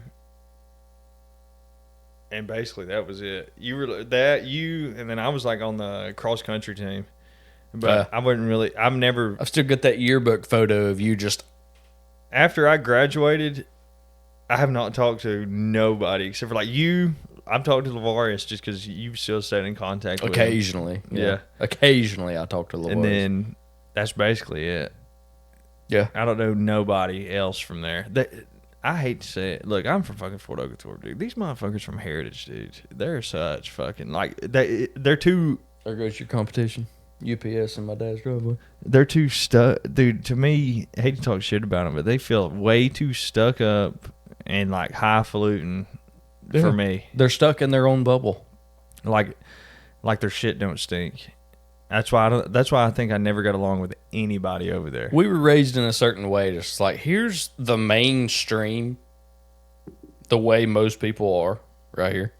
We went to And we were high kind of school. like born like offset a little bit, and like we got to touch it a little bit to We see. went to high school with a bunch of fucking rich ass kids, dude. Yeah. We went to a fucking almost a frat boy mentality. They were all fucking frat boys. Yeah, you noticed that shit too. Yeah. I didn't get along with. You know where I'm from, fucking Fort Oglethorpe. I ain't from fucking. I don't get. I'm not with these people over here. Out here in these rich ass, big ass subdivisions, living right next to each other. And shit. And then here I am living down here in the dirt, Yeah, thinking, damn. grew up basically. My grandmother lived. Like in you're the damn hood. near a New York kid compared to me. Yeah, that's what I was saying. I'm basically a fucking city boy compared to you, because you're all the way out here. Just in the sticks, man. Yeah. Especially where my grandmother lived, down there in the fucking hood, all that shit. Yeah. I remember, so like, this is how rich these kids are. This girl took me home from cross country practice. Both of her parents were fucking doctors. Damn. Yeah, she took me home from cross country practice. And you know, my house ain't the hood, dude. It's just down there in Fort Oglethorpe. She lived out It's here. just a residential neighborhood. Yeah, she lived out here in Ringgold, gigantic mansion, tons of acres. Both of her parents are fucking doctors. She looked at me and she said, "Hey, and you live in the fucking hood." I'm like, "What?" Like that's how fucking innocent and Different. a lot of these people are. Different. They're out here. They They're live in the their rich own ones. bubble. I'm like, this ain't the fucking hood, bitch. I could show you the fucking hood. That reminds me. Oh boy, do I have a video to show you. Hold on, you want to pause it again? I gotta pee. Yeah, that's fine. All right, Jesse. maintaining anonymity. 3, 2, 1. All right. So, yeah, we're quick back introduction to where we're at. It's been a few minutes, and we're in a serious conversation. Yeah, we were talking about Mama Bear and Mama about Bear. how, like, basically, both of our moms, we can't do nothing wrong in their eyes, basically. Like, they might get on our ass, they might fucking do all this shit, but at the end of the day, no matter what we do, it's literally just like, oh, they can't say we've ever done any wrong. And because you were talking about them listening to the podcast, Yeah. and I was like, yeah, I know my mom does, and I know your mom does, but they probably both listen to it and just sit there and go, this is awesome. This is just this is just the greatest shit. At least they're doing something. I fear every day in my life. But that like I'm my gonna dad wind has up- already talked shit to me about it. He said, motherfucker, you interrupt Jesse all the time. I'm like, Dad, my bad.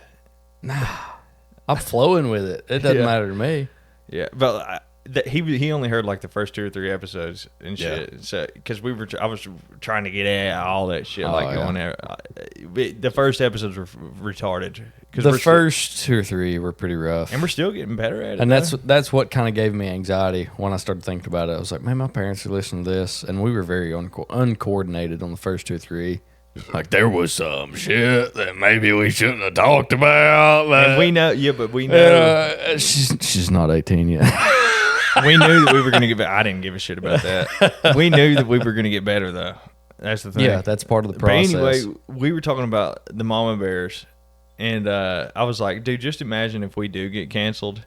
And like how Matt and Shane's Secret podcast, they said they ended up somehow finding out all his family's like phone numbers and like all their information and shit. Fuck that. And then I was like, dude, if they try to call like even our dads too, our moms or dads would just be like, would give some journalists the biggest fucking earful of all time. Like, fuck you guys ain't worth their shit, all that shit. There's nothing that I want to do more in this world than make my parents proud. Yeah. But there comes a sense of being your own person comes with that. You don't want to hurt their feelings, but sometimes it almost feels necessary. I don't think this hurts anybody's feelings, to be honest. No. This respectfully doesn't hurt anybody's feelings. But like, take last episode. Post last episode, it was not public information until now. Oh, whenever we My started mother talking and about I like, were having a Yeah, conversation. You know, I was poking and prodding and trying to. It all started over a 4-wheeler from her Yeah. childhood that I wanted her to get running, and we started. I even tried to tell you, I said, Jesse, she ain't gonna bend a break for we this. started delving You in. fucking wouldn't stop either. dude. We started delving into the psychological why. I was not trying to have that conversation with her to hurt her feelings. I was not being an asshole. At least I was not trying to be an asshole. I may have came off as an asshole. Yeah. I was a little lit. I We admit. all were, dude. I'll admit I was a little lit, but I was trying to shovel out a little bit of her emotions. And, she's my mother. She birthed me. And so I was trying to dive into those emotions a little bit and see, why are you, and why I'm not trying to be mean, but look, my entire goal here is to make you happy because you just think the world of me. Yeah. You think the world of me, and I'm trying to figure out, like, look, I'm on a completely different level of looking at life. I do believe, like, I'm looking at my parents, I'm looking at the family that I've had, and we're in that generation that has the connectivity. We have information, we have a database. Look at the shit we talk about.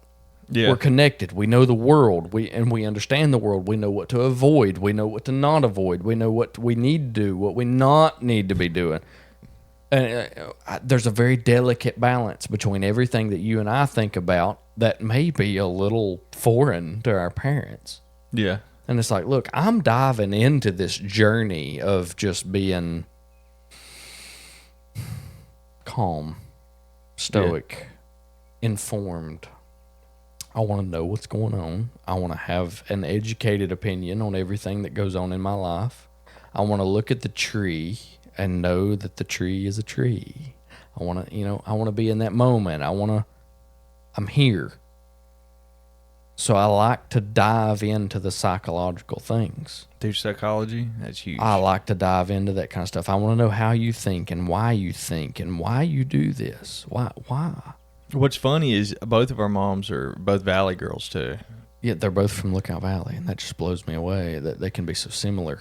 Yeah, it's like, that's look, how they grew up, and they're really similar in ages too. It's a completely different generation. It's completely. My dad is a perfect example of being somebody that is so in tune. He doesn't let his emotions fuel him. He lets his gut and his mind think things through. He handles things very tactfully. Doesn't want to make any irrational decisions. There's no reason to make ripples in a pond that doesn't have any ripples. Let it remain calm. But you know that shit too. Like whenever something pisses you off, or like at work or anything, that first reaction is the one that's anger. That's like that fast. And you could go with that one, or you could just go, all right. And then there's a second one, and then there's a third one, and then there's a fourth one. There's an endless list of possibilities that could come from the way I react. Yeah, but there's a lot of people out there. I heard somebody talking about this.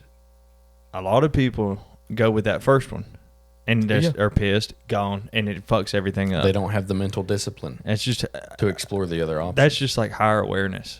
Like, be aware of where you're at, what you're doing, and all this shit. And I guess maturity too. Like being in tune with life, being in tune with what's going on. And then there's things where it could piss you off and all this shit, or like people are like talking about each other, all this shit, and then you could eventually been around that shit so long to where you're like, I could this is fucked up. I'm even saying that you could manipulate this whole situation on your own by just fucking with people. A lot of shit that I learned from my dad was because I work for him. One of the things he does which is very funny, and I love doing it too, is just making up a total lie. Like say before we're leaving to and like testing people's patience and stuff that like we work with. I fucked up that I do this, but like, so like say we're already, everybody's heavy as fuck. We've already got a ton of shit on our trucks. You just go up to somebody that's like pissed because they're letting their fucking mind get to them because they got a shitload of stuff on their truck. They're fucking stressing. They're stressed. You go up to them, you go, man, and the last 3 trailers just got to the door, man. We're going to get a bunch more stuff. And then you just walk off. I love doing shit like that, dude. Just fucking with people, and it just turns a fucking key in them, dude. It makes them more pissed. I couldn't imagine. I do that shit to people. I don't feel bad about it either because I think it's funny as fuck. Because, but then they always know that they're like, "Who told you that?" Oh, Hagen did. Yeah, of course he did. He's fucking with you, and I love fucking with people like that, dude. Fucking with the people's brain like that is one of my favorite things to do. I don't really fuck with other people. Just to see the psychology and like how other people react. Yeah, And speaking of your mom's psychology, what were you about to say? You were trying to like ask her.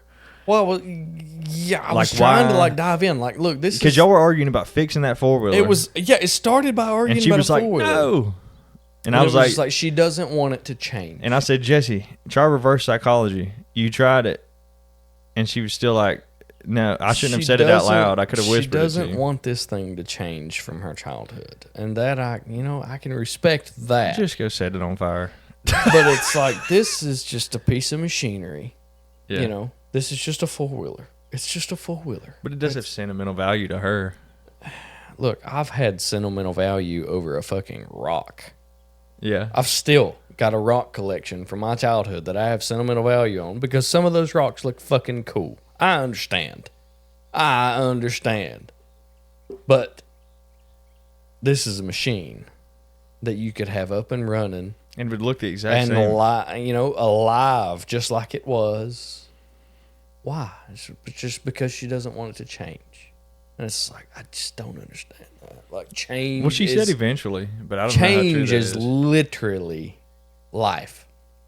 Yeah, it's never changed. It never ends. It's dude. never it's static. always fucking. If you're doing it right, Dude, it's dude, never dude, dude. static. Yeah. Because if it's static, that leads to molding. That leads to boredom. If life is static, you're just always just going to be bored because it's the exact same fucking thing every day, day in, day out, all the time. It's the same thing.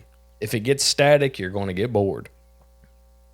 You have to grow. You have to build. You have to make things different. You have to change. You have to allow things, even if it has sentimental value. If you want it to be a part of your life again and be the thing that you remember, you need to put the effort in to make it that way. And I couldn't squeeze that out of her. I couldn't squeeze. She couldn't get past that barrier, I guess. I don't know. And Mom, if you're listening to this, I love you. Just the same way you love me. But damn. Like, I'll tell you one thing with me that's changed my it's changed my brain definitely, which was working at FedEx and like working for my dad who owns a company that's like that. The change that happens there, people quitting, having to work your ass off, getting called in. And basically the job is you're the captain of the fucking ship. You go do what you need to do and all that shit. It changed my whole outlook, like on working there has changed my whole outlook, like my brain structure probably and everything of being like, holy shit. For example, a perfect example of that is that dude Mark just quit. He just quit. They call me. I'm like, okay, I got to do it. And FedEx, y'all motherfuckers are lucky that my dad owns that company, because if he didn't, my ass would have let that phone ring and I wouldn't have came in, dude. Because because they're trying to sell it right now. As soon as that dude Aaron buys it, I'm not going to be Mr. Superman no more. yeah. Because I have nothing to do with that shit. Yeah. No more. That'll be an interesting change. Yeah, I know. Unless they offer me like what they did the other day, but I have to say yes to that. I couldn't turn that shit down. It's a very childish belief, But to think that we are doing everything to the best of our abilities to make our parents proud. that, and here's what's crazy about it. We work full-time jobs, and then we're trying to do something else on top of that. That's like, that could just change. Dude, this shit could change everything, dude. Could. Will. Yeah. Will. Yeah. It will. My biggest thing is like my dad, he seems to just let life roll right off his back. He works his job. He comes home. He tinkers. He builds. He creates. He fixes. He does all this stuff. And he just takes it for what it is and just does it and just, it's nothing to him. Yeah, but imagine being that old. It's nothing to him. But Like, it's imagine like, being our dad's age and being a dude. You've probably already been through and seen so much shit. I mean, look at him. He raised 2 kids. He was probably broke when he did it. He worked 3rd shift. Yes. He went through the struggles. He went through everything. The struggles, and it's like almost nothing can affect you anymore. You're like, Yeah. I've already seen it all. I've been here a million times. yeah. So it's just like I want to be like you, but you have to watch me go through the process that you went through, and that's a very shameful process. That. And then You don't want somebody to know that you're broke and that you can't hardly do anything, but That's you're just trying life, though, You're ain't trying it? to raise a family, and you don't want anybody to see that. You want everybody to think that you just have a perfect little life, because that's the image everybody wants. Everybody, but it's like whenever girls post the ring on social media, they're like, oh. I mean, when a real life thing comes in, it's like, man, he's doing his best. He's doing his best. That's the ultimate thought, is he's doing his best. Not only that, but we're also both lifting too. We're working out. We're lifting, trying to podcast and have full-time jobs. We're lifting, and you're fucking raising a kid too. podcasting, And trying to take family supplements. and building a home. You can't really knock us for shit, dude. I'm trying. We're trying. We're trying to knock ourselves. We're trying. And I will tell us, we do drink too much. Allegedly. But hell, dude, who don't, dude? Allegedly. It runs in the family. Michelob Ultra sponsor. It runs in the family, dude. I love being able to come home and have a few beers and still not be addicted. Yeah. But anyway, fucking hell. But see, they never had shit like this that could literally change fucking everything. Yeah. Like, Yeah, this whole podcasting thing is just something else to me. it's like I'm sitting here looking at it. I'm like, this is never gonna work. This is the This the is never modern gonna world last. introducing itself to the people of our space. Yeah, it's like Essentially. this is never gonna work. This is never gonna last. And I even tried to. I showed your dad that War Mode Patreon. Yeah. And he kept saying War Mode, War Mode, War Mode. I don't think he wanted to look down there at that dollar sign. He kept trying to avoid it. He kept trying to avoid that fucking dollar sign and just went. That's what we're shooting for. Holy shit! That's what we're shooting You know, he for. probably looked at that and just went. Sit here, talk shit, talk about life, have real conversations. Because nobody's doing that anymore. Yeah, Nobody's doing that anymore. you're wearing suits on fucking TV. It's all fucking propaganda. It's all just bullshit. And Obama. Obama. He was the one that signed that law to where it said it was basically legal for news companies to just lie. Back in 2012, Discretion. he did it right before he got out of office. No, Yeah. 2015. He was like, okay, it's okay. He signed that law where it was like news places are legal to basically just like lie and like frame a story in a certain way to like make somebody look bad, even Produce the narrative. even though what they were doing like wasn't bad, like shit like that. I feel like he was the real kicker. He's the one that punted the ball He was from fucking for all this bullshit that's going on in today. He's Kenyan. Yeah, without a doubt. He went Show to- me his birth certificate. Dude, that never came out. Show it. The whole burger thing. Remember, that's why Trump was he attacked Trump in that one interview where he was like that was what made Trump's kind of a fucking redneck, dude. I hate to give that valor to him. He's but- got some redneck qualities to it. yeah, doesn't he don't give a shit. But whenever he was at that dinner, you remember, and Obama was like, there's one thing I'll be that you'll never be, and that's president of the United States. And they kept Yeah. making fun of him. And then in that video, Rogan was even talking about it. And fucking Trump's just sitting down there, getting made fun of, just steaming, dude, just sitting there, and everybody's laughing. He's sitting there. And then it immediately flashes the picture of him winning the election. He was just sitting there, just 2016. he's just sitting there, just Yeah. all right, motherfucker. All right. Here I come. Comes down the escalator, dude. Let's get it. Hadn't heard much on him recently. Of That's course, the I haven't shit. really been paying attention. But the whole story, even no matter how good or bad his presidency comes out this time, just the storyline is unbelievable. Kim coming back, beating the felonies, getting shot, dude. It's like the most legendary fucking story you could ever fucking tell of It anybody. really is. And you were talking about running for president, dude. I said, I'll be your Steve. 2035. There's a presidential election in 2035. 2036? It's somewhere around in there. I was just about to say, though, I'm going to like be your, right about the time that I'm eligible to run for president. That's I'll- been like a childhood thought of mine. I'm like, man, I've got my finger on the pulse of Twitter and all this shit. I said, I'm going to be your Steve Bannon, dude. Remember, he's the one that said, you're going to be my RFK. What do you mean? no, I'm going to be your Steve Bannon. I'll be your media team. I don't want to be involved in the government at all. Remember, he's the one that brought, he told Trump, he said, hey, we got in contact with all of the Bill Clinton accusers back in 2016. We're putting them in the front row. And Trump was like, all right. And I'm gonna be like, that's like me coming up to you and being like, Jesse, I've got all these people got raped by this dude you're running against. I'm putting them in the front row. Go and point them out and say, hey, these are all of so-and-so's accusers. Yeah. Right in the live debate. Yeah, no, you're right. 2036 is that Yeah. one, wouldn't it? When would be eligible? You'd be 36. 36. I don't even know if you'd be old enough to run. The You'd be youngest, 35. 35 is the age to run. That's always just been like a background burner. Of course, probably.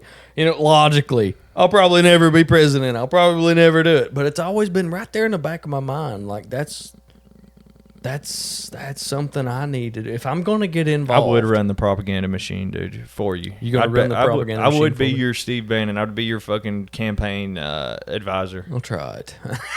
If we could blow this shit up, I could be your campaign advisor. I'd pull a Steve Bannon. It's damn near close to impossible. We would run on. We would have to do. We would have crazy ideas though. Running on shutting down the banks and making sure every person that has a bank account has private equity in that bank, dude. Ooh, it scares you, you big nosed Jewish motherfuckers, don't it? Hell, you put money in the bank and they're using your money. You should have private equity in the fucking bank. That's another good one. I would want everybody in the world to feel the way that I do right now. But I'm saying, what would you do?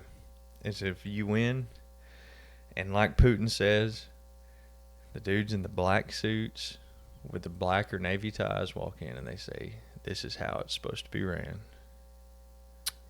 This is how we're gonna fucking do it." False. I don't think Trump's doing. I would does stand that the shit. fuck up. Yeah. No, it's not what we're doing anymore. My goal would be And then they would go, "All right, sir, we're making the Beast a drop top now. convertible. We're gonna put you either that or they the just- roofs were too sloped, and somebody's just gonna shoot your fucking head off." Some MK Ultra. I would dude. go in it with such a sense of honesty. Just be brutally honest.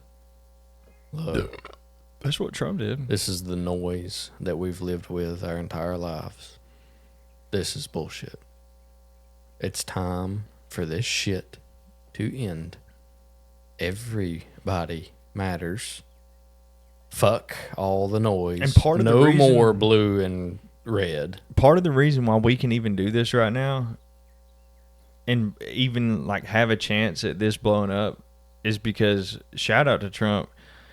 Whenever he won in 2016 and even now in 2024, he basically went up to the mainstream media and just pulled their fucking pants down, dude, and just said, look, Yeah. they're fucking full of shit, dude. They're all fucking liars. That's the goal. The ultimate goal is for everybody to have a life like what we're doing right now. Yeah. Not left or right, unaffiliated. Don't let the bullshit get to you. Just stop. Shut up. Get the noise out of your system. Huh?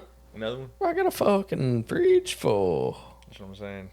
I'm gonna have to give you $20 bill dude, next time I come over here and bring a fucking 12-pack.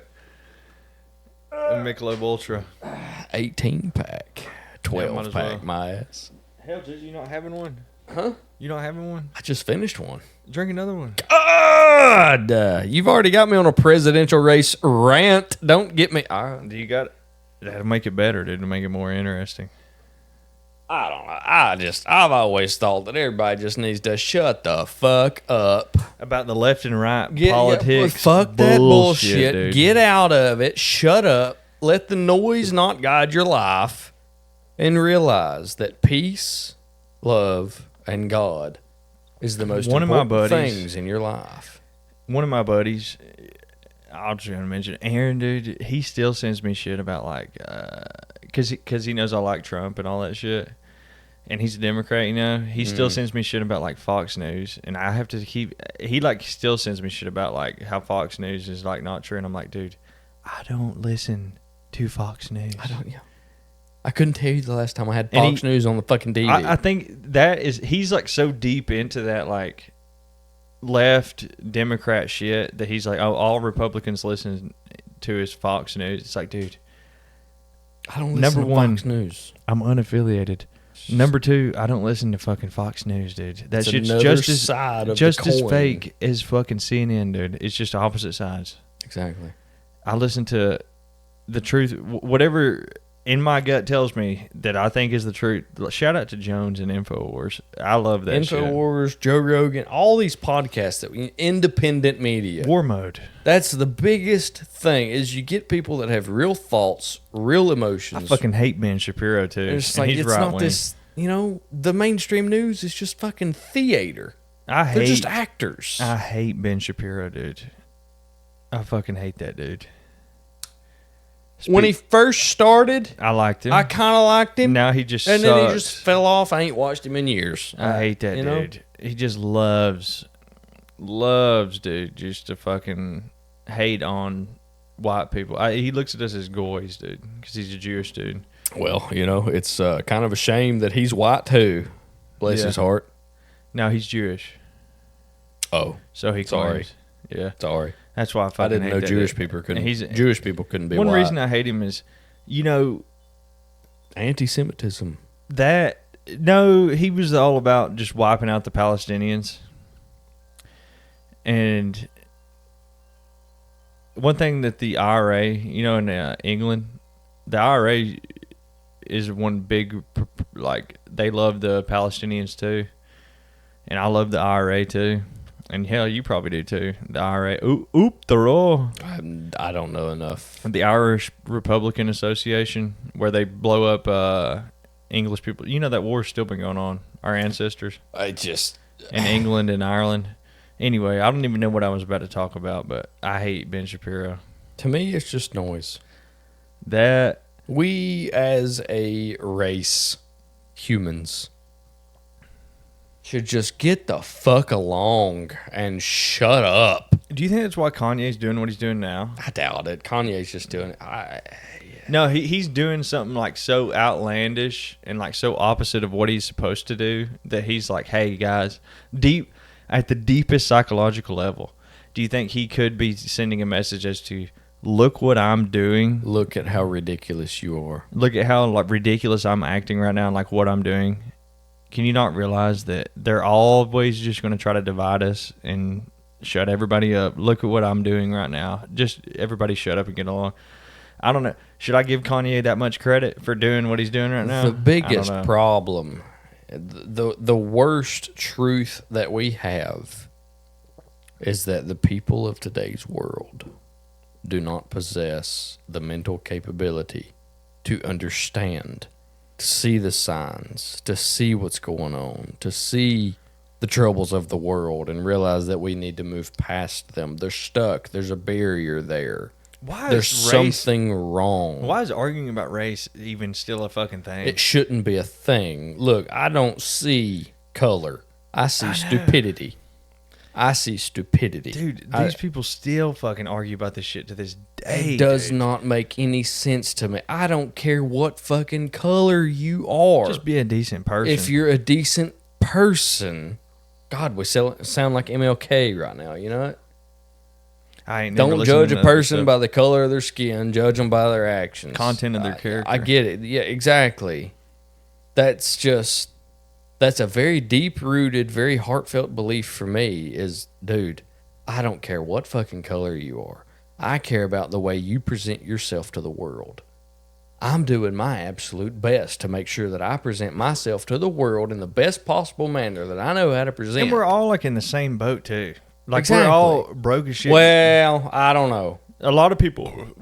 In today's modern world, there's a lot of people that are in very rough situations. But they want us divided. Exactly. Yes. The government's doing their own things, but at the same time, the government and the mainstream media wants everybody to be divided and fighting each other the entire time. But look at a 16-year-old that's growing up in Compton. Compton. This is a kid that is growing up in constant violence and gangs and drugs. They're making their money in this way and that way, and they're trying to support their mom who, maybe the dad left. Because that's pretty common, and it's like, bro, but everybody's different too. There's absolutely no way that I, myself, or you, or For any example, conglomerate of people could be able to manage something like that. We can cut this out if you want to, but this is, for example, your cousin. He grew up with a nice life, I guarantee it. And he chose the wrong path. We can cut it out if you want, or we can move on to something else. I mean, obviously, it's real life. There's no reason in trying to sugarcoat it. He grew up in a difficult situation, and my aunt was hooked on drugs. She had a poor marriage life. No thanks to my uncle. Don't even like calling him that.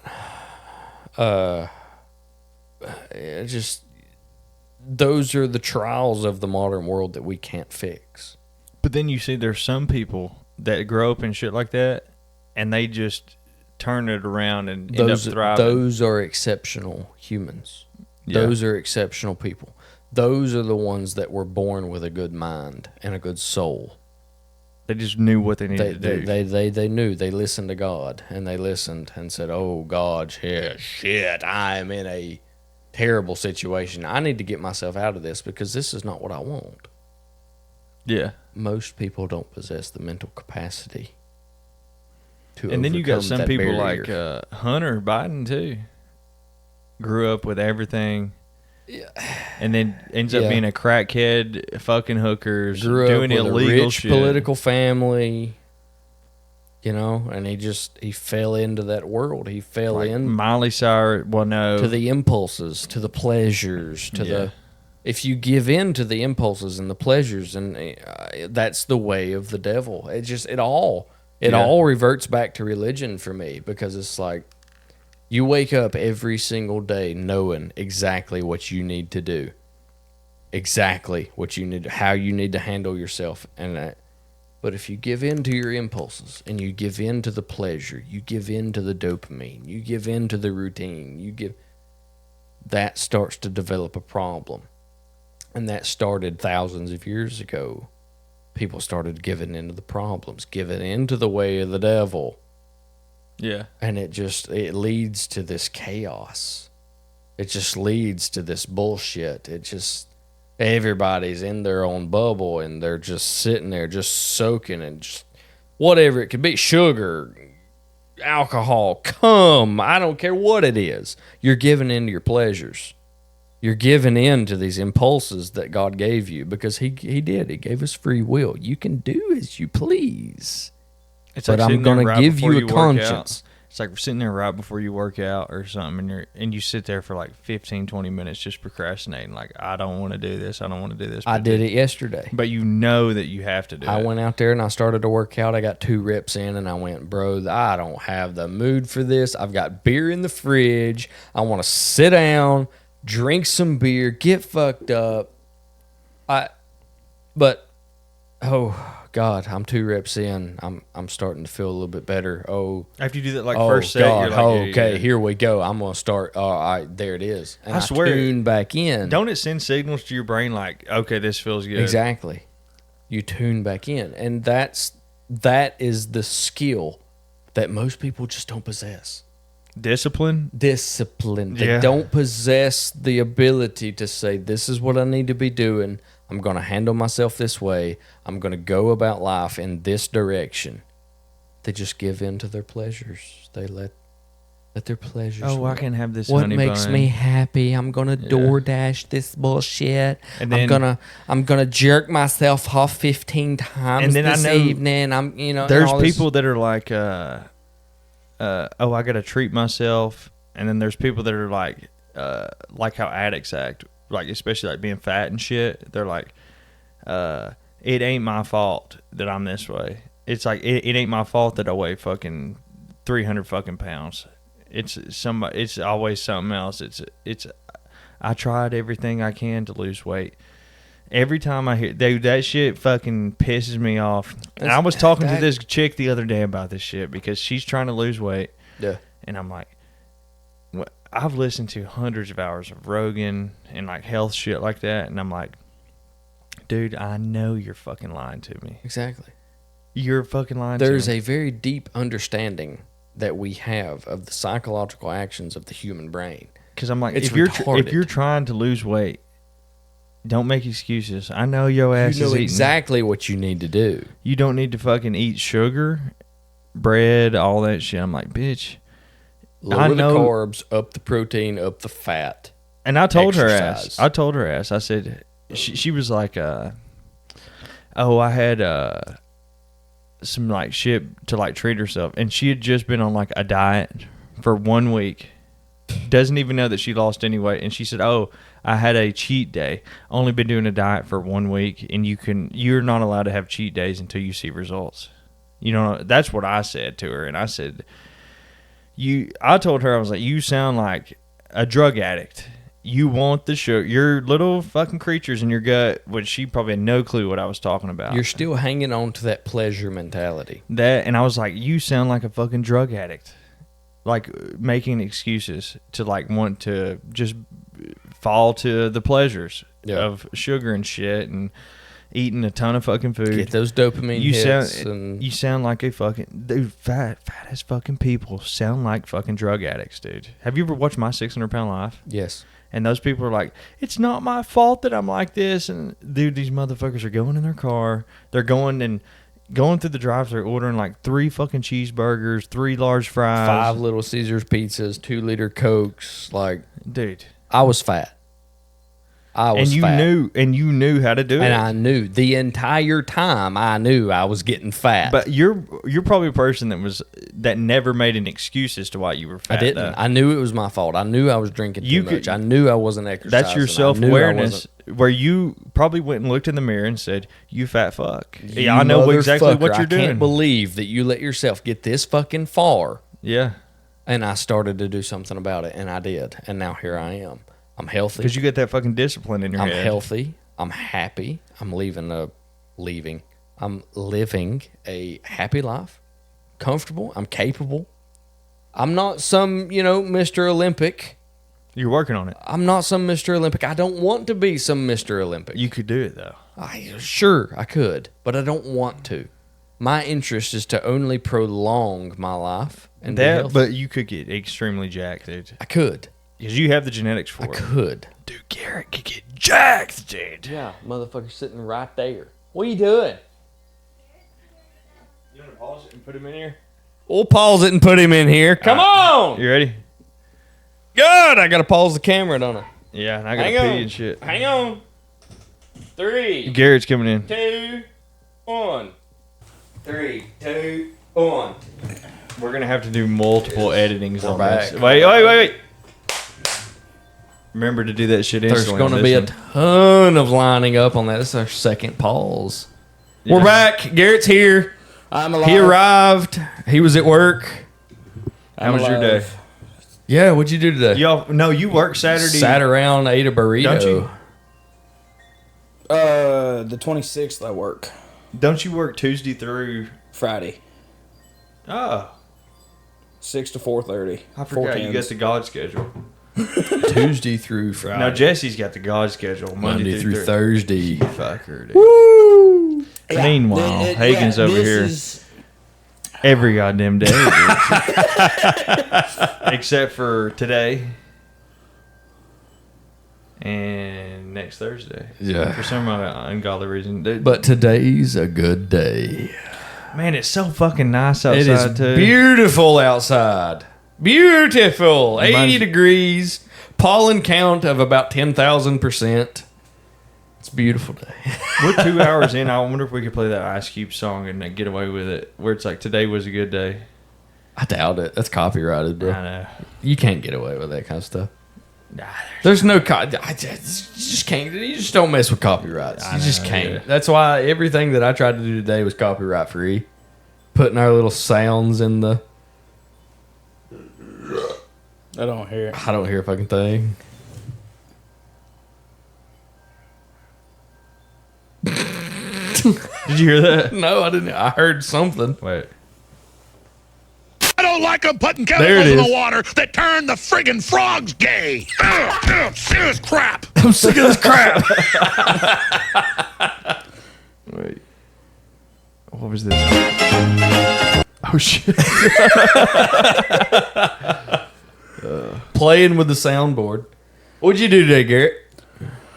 Oh, started first thing this morning. Started off unhooking the single axle Kenworth from our equipment trailer that has our excavator on it. Unhooked that and proceeded to go down to, you know where Baggett's at? Yeah. Off of Poplar Springs. Yep. So we went down there. Most busiest damn road. Yeah, there's a lot of people. One of them. Yeah. One of them most busiest. And we got down there, and we had one of our tandems, red tandems, no def or pre-def, no nothing like that. Went to the quarry, got some Type 1 rocks, Jettystone rocks, Type 1, massive. The Great All and the single axle Kenworth. Went down to Baggett and was fixing a ditch down there that was eroding.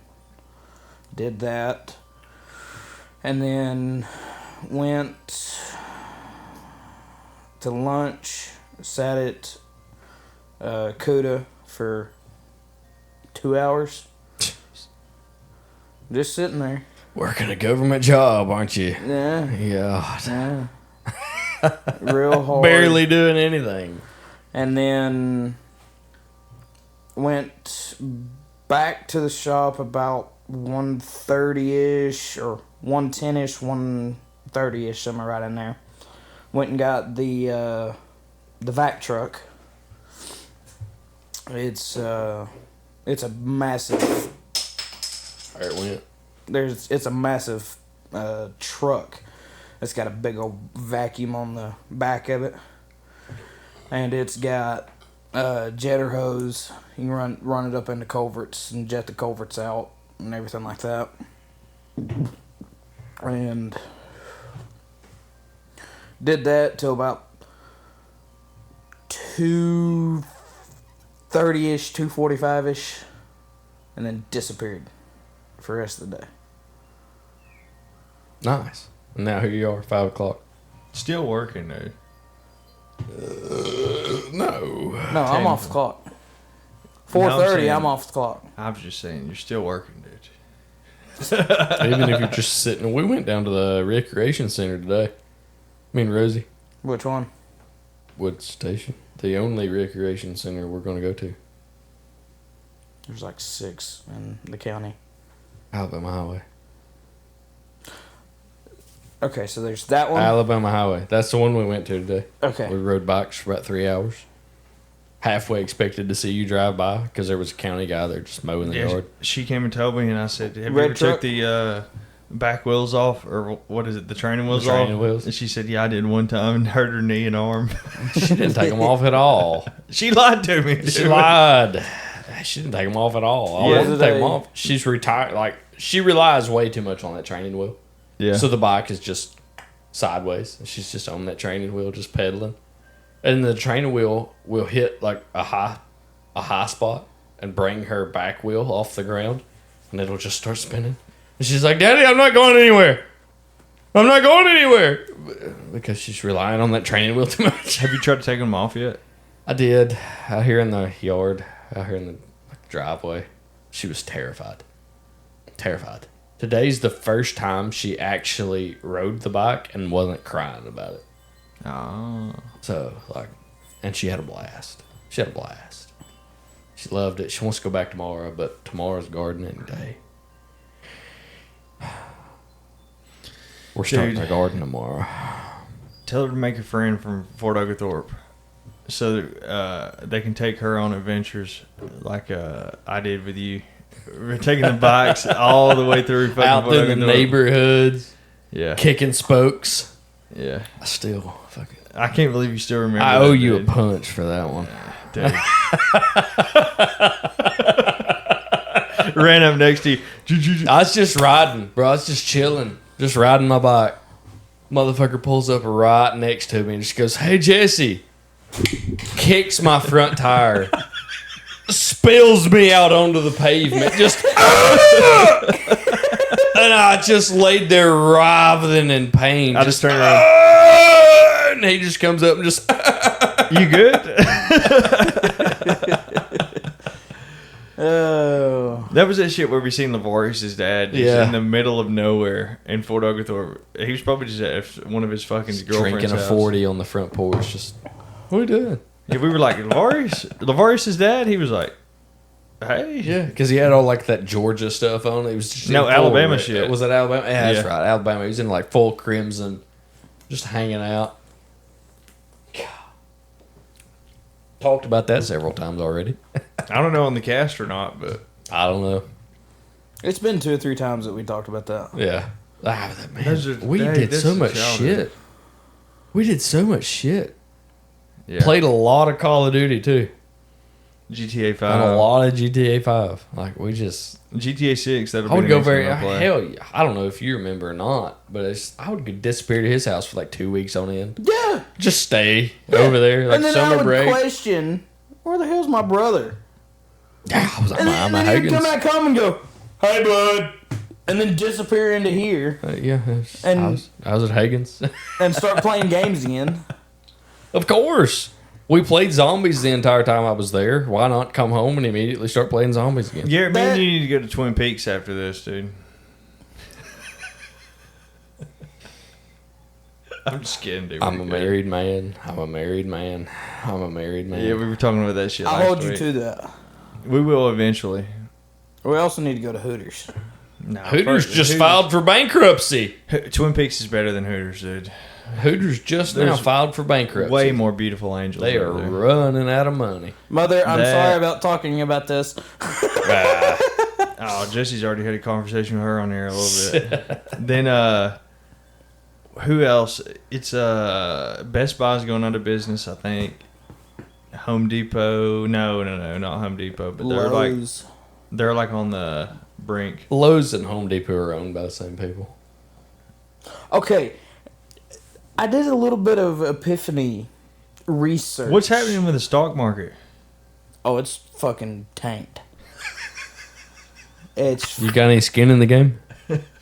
maybe. Damn, that sucks. dude. Maybe. If you do, I'm Anyway, sorry. what was your epiphany? So, you know how Lowe's is set up? Yeah.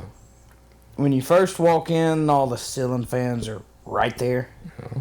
So, Lowe's is supposed to be like the women's store. That's bullshit. Lowe's No, and what are Home you Depot talking are about? owned by the same people. It's strategy marketing. No, it's the So, illusion of Hold on. competition. I know what he's That's trying to all it say. Whenever you walk in, is it like all flowery and Yeah, as soon as you like walk in, aesthetics and shit like that? you walk into Home Depot, it's the complete opposite. Woodworking. Tools right Yeah. there, right in front of Tools, you. Woodwork. Okay. Walk into Home Depot, tools are right there. Like a Lowe's psychological is- mind trick. Yeah, Lowe's is totally different. Ceiling fans and Like how they put stuff on the inflatables. top shelf and that's not expensive and stuff on the bottom shelf that's not expensive, but they put stuff on the middle shelf that's the most expensive. So you're eye level with it. Yeah. I know what you're talking about, Garrett. Yeah. Lowe's is set up that way, and Home Depot is set up that way. The Jedi mind trick, dude. I Of, refuse. marketing. I refuse. Dude, you know they do that. Shit on Yeah, the it's shit, there. Shit all the way on the top shelf is the least expensive. Shit all the way on the bottom The shelf is complete the least expensive. opposite from a liquor store. Top And- shelf is supposed to be the best. Yeah. Well, people will spend any type of money they want to on alcohol because it's very Yeah, addictive. Yeah, I guess a ceiling fan and alcohol are two totally different things. Yeah. Yeah. And tools, Milwaukee. Yeah, but Dude, Home Milwaukee- Depot and Lowe's, they're owned by the same that's people. another thing. That's Like, just and then there's beefs about like what Milwaukee, Ryobi and Ryobi, DeWalt, DeWalt. that green one. I don't even remember what the name is. there's Ryobi, Milwaukee, DeWalt, But people always Black and have Decker. construction. People are always like, "Oh, Milwaukee's the best. Oh, DeWalt's the best. Oh, All right, look. Whatever works, I've works. used all of it. So far, Milwaukee's the best. Spud That's on War what I'm Mode. trying to get across So to far. Dad. Milwaukee's the best. Spud said on War Mode he buys the cheapest shit that he can. The entire shop up there on the hill, my dad's shop, is built entirely off of Ryobi. And Milwaukee. Everything in that shop. Nah, not your stuff. But I'm Dad's saying stuff. all the cheap of Dad's Oh, stuff yeah. is Ryobi. Yeah, everything is Ryobi. Everything. Because So all he's the a Ryobi batteries dude. are in, everything can be used with everything. Cobalt. My mom bought that blue because we got a air blower. Walmart brand. No, Yeah. Cobalt's heart is. I don't know. Heart is cobalt. We have Heart a weed Walmart. eater and a fucking air blower. What the fuck is that shit called? Leaf blower. Leaf blower. A leaf blower and a fucking weed eater at my house. They were both the blue ones. Cobalt. Yeah. Yeah. Blue and white. Yeah. That's their color. Fucking tools. Just I like Dude, Klein for my hand tools. did I you like know Milwaukee for Milwaukee- my power tools? Did you know Milwaukee has a fucking electric fucking jackhammer now? Yep. With the gigantic battery on it. Yeah. Just Ah. You can't leave a Milwaukee product on a job site because it'll just Milwaukee the fuck off. never disappear. Whenever I was working for NABCO, we were doing a veterans hospital over there on Shallowford Road, and we had like a ton of ladders, and nobody fucking thought to like bite lock them to the fucking shit. The next day that we showed up there, that all those ladders were sitting there because I guess they thought nobody was on the job site. Every one of our ladders was just gone, dude, disappeared. Because it was us, we were the electricians, and it was the other white people that were there were the plumbers, the union plumbers. But the rest of it was, all the people putting up the metal or aluminum, whatever fucking... The metal siding. The studs. The studs. framework. Yeah, Oh. like the metal studs. They were Yeah. all Mexicans. I wonder who stole all the ladders. I bet you it was them. I had about 7 ladders. And I didn't know At the ladders were that studio job. expensive until Ladders I started... are stupid. Dude, until I started working doing gutters, I did not know. I was like, holy shit. Ladders are fucking expensive as shit. Ridiculously Ronnie expensive. Dunn has this 140-foot ladder because it fell over one time on the side of somebody's house. It's a 40-foot ladder. They had it at full extension all the way up because we were in some rich-ass neighborhood. This fucking ladder fell over, and it's so hard to extend out because it's fucking curved because it fell at full extension on the side. Dude, that motherfucker's 140 pounds at least. Try to carry. That's a funny. 2-man ladder. No, dude, you fucking do this right.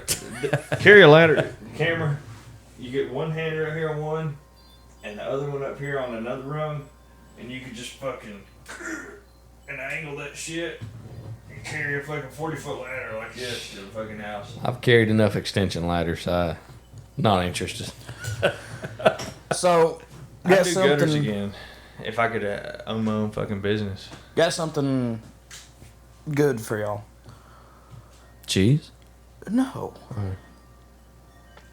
You know how I've been working over at it's either Station 7 or Station 9 over here in Fort O. Yeah. We're tearing down part of the building. Really? Yeah. What for? They don't want to use it anymore. And it's connected to the main building that they use for the fire trucks. So we got to go in, and this explains the whole ladder thing. We got to go in and disconnect it all the way down where it connects to the existing building. Nice. So it's an addition that they're taking off? Hell yeah. And it's made of cinder blocks. Guess what we get to do? We get to drop the cinder block walls on top of each other. Demolition crew. Yes. Garrett, dude, have you ever thought about getting jacked and losing weight? I'm working on that. Are you? Yeah. You should be. We've only had that conversation until I was blue in the face about 1,000 times. I'm working on it. Are you? Yeah. Are you sure? I'm fucking working on it. Hang on, keep it going. Yeah, because me and Jesse were talking about, dude, you could get ridiculously jacked, especially because how heavy you are right now. If you were to lose all that weight and lift weights at the same time, you could most of literally it- get huge. Most of it is just fat. And your calves and legs would be gigantic. Dude, you could be like almost I wouldn't be able to strong sit man. in this damn chair. But I'm saying, and plus you probably already have like ridiculous strength right now, don't Oh, yeah. you? That's what I'm Oh, yeah. saying. So you could work out and get extremely fucking jacked. All you'd have to do is lose the gut, start lifting weights, like shit like that, and then just going on a diet, losing all that, and it'll transfer into your body. And you're gonna have gigantic calves and thighs for the rest of your life because you've gotten to this point where you're morbidly obese. Not really. You are. No. But, yes, you are.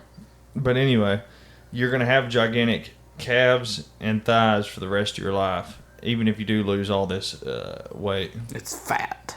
It's mainly fat. That's just... How do you do that? Do you just eat all the fucking time? Have you tried stopping it? Yeah. I've tried. Dude, he just disagreed with me, too. I said, dude, you're morbidly obese. He said, no.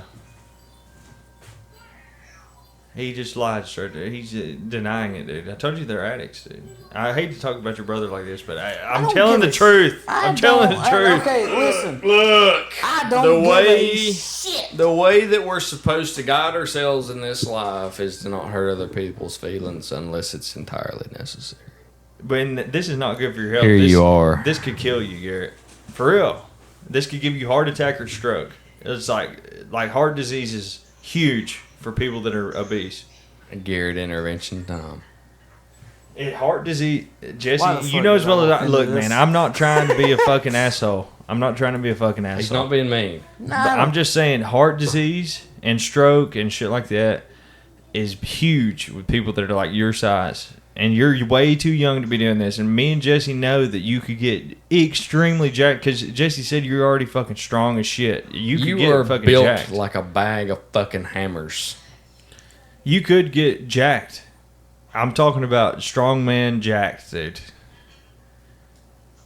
And since you've already gotten to this, and I was telling him, since he already got to this size, his calves and thighs will be huge for the rest of his life. All of your musculature is already fucking ripped. You just got to get rid of that bag of mayonnaise that's on top of it. You gotta. Because your genetics provide it, dude. You come from the same family I do. Do it! Garrett, fall silent. Nah, we're just messing with you. But really and truly, if we're going to go on to the health conversation, It does cause serious fucking diseases and shit. hang on. The 6-year-old is requiring my attention. Alright. But anyway, you crashed the stock market last week on the cast. I mean, you talked about it, and they thought you were invested on the cast, and then everybody said, sell everything, dude. We're done with this. We're crashing the whole fucking market. And then, are you invested in anything? Or no? Are you using Cash App? No. What are you using? I'm not. It's taken out of work. Oh, and you're buying stocks in what? I don't remember off the top of my head. So you're invested in stuff you don't even know what you're invested in? Well, I've got, what the fuck is the name for it? A 401k? That and something else. You're about to be working at McKee, though. But they also do insurance and Yeah. 401k, though. I would tell them, fuck the 401k. You want all your money. Fuck taking shit out of your fucking banking account. So what I'm gonna do is when I leave, Dude, you're going to be, you're going to get your hold on. I'm about to get pissed. You're about to get, you're going to get your money at 65 years old. What the fuck are you going to do with your shit at 65 years old any goddamn way, man? Fuck that. Plant flowers. Exactly. Exhibit A, dude. Take all your money you got now and invest it into something else. Start a business, do something with it. I mean, yeah, that's huge. Everybody wants to do that. So fuck your 401k. I view a 401k Or just as have a being buddy a that just- necessary evil. Or just have a buddy that just shows up with all the podcast equipment, dude. We're about to make. I have $1 million idea. Here dude. we are. I have $1 million idea. Let's go ahead and send it. Jesse, give me one. I'm good. I drove on backwards last time. I'm good. He didn't go home last time. Allegedly. Garrett, dude, I hit you with the old. Yeah, you hit me with that, and I was like, "You son of a bitch!" What? You were in there arguing with your mom. I dude. literally looked at Garrett and just went like this. Yeah, I was standing outside. And just went and started my car and just drove the fuck off. Yeah, dude. but Yeah, I know. He literally- come back in there to the camper and he was like, Hagen just left. And I just looked at him, like, stopped the whole conversation. And my mom looked at me, and I looked at Garrett, and I looked at my mom, and I looked back at Garrett, and he was like, are you serious? And he was like, yeah, Hagen just left. Irish goodbye. Immediately just walked back out and called you. I was like, are you all right? I hate you with the Irish goodbye, dude. That's what they call it whenever somebody just leaves out of nowhere and you don't even know they left. I was dived into that conversation. And Garrett was like, Hagen just left. I know. Yeah. What? I told him he wasn't going anywhere. I was sitting there. I was like, because I heard y'all arguing inside. I was like, I hope this ain't because of me. I hope that his No. parents like me. No, it was not because of you. I was diving into my mom's He was battling- psychological. He was battling with her over Decisions. that 4-wheeler and the deep psychological shit. I did. I don't understand. But it is what it is. Yeah. You just keep fucking going. Regardless of what's going on. You just keep going. That's what we were talking about earlier too. About like, damn, our family's gonna be listening to this, and then they hear how deep our fucking brains actually go into a bunch of shit, and they're gonna be like, They might just think we're fucking retarded. I think a lot of people probably will, Of course. and I really don't give a shit, dude. I don't either. Because at the end of the Don't day, either. this shit's interesting But to that's us. the gut instinct that I'm constantly battling every day is that I want everybody. I wish we had that. I want one- everybody to like me. Yes, I want to be enjoyable to be around. What was but it? 2 weeks ago after we not had gonna that. cater to your feelings. 2 weeks ago after we had that one podcast and Garrett went home. That I wish we had that recorded. Oh, Remember that conversation we had till about 7-something o'clock? Yeah. It was after. I wish we had that recorded. Man, that would have we been a were- good one. That was We were talking about consciousness, the universe. me and you were sitting here literally out of our blowing our own minds talking about shit. basically playing third person. Basically, Essentially, we were just kind of looking at ourselves and looking at the I have universe. something up and here looking in the house for you. at, no Blue you're not. flame. I Yeah, already knew Not it. bringing Jesse that told down me. here. Absolutely not. I'm not taking a shot of that shit, dude. I got to work tomorrow. Not doing it. We've already had one episode. That was the episode. Yeah, that right Blue Blue was Flame. Flame. That was the one where we sat down here and talked for 2 more hours. We were just talking about where this could really truly go. Yeah. And all that shit. And then we got into consciousness and which we still The path in we're front never of going us. to get down to the bottom of what is actually happening. Are we Never.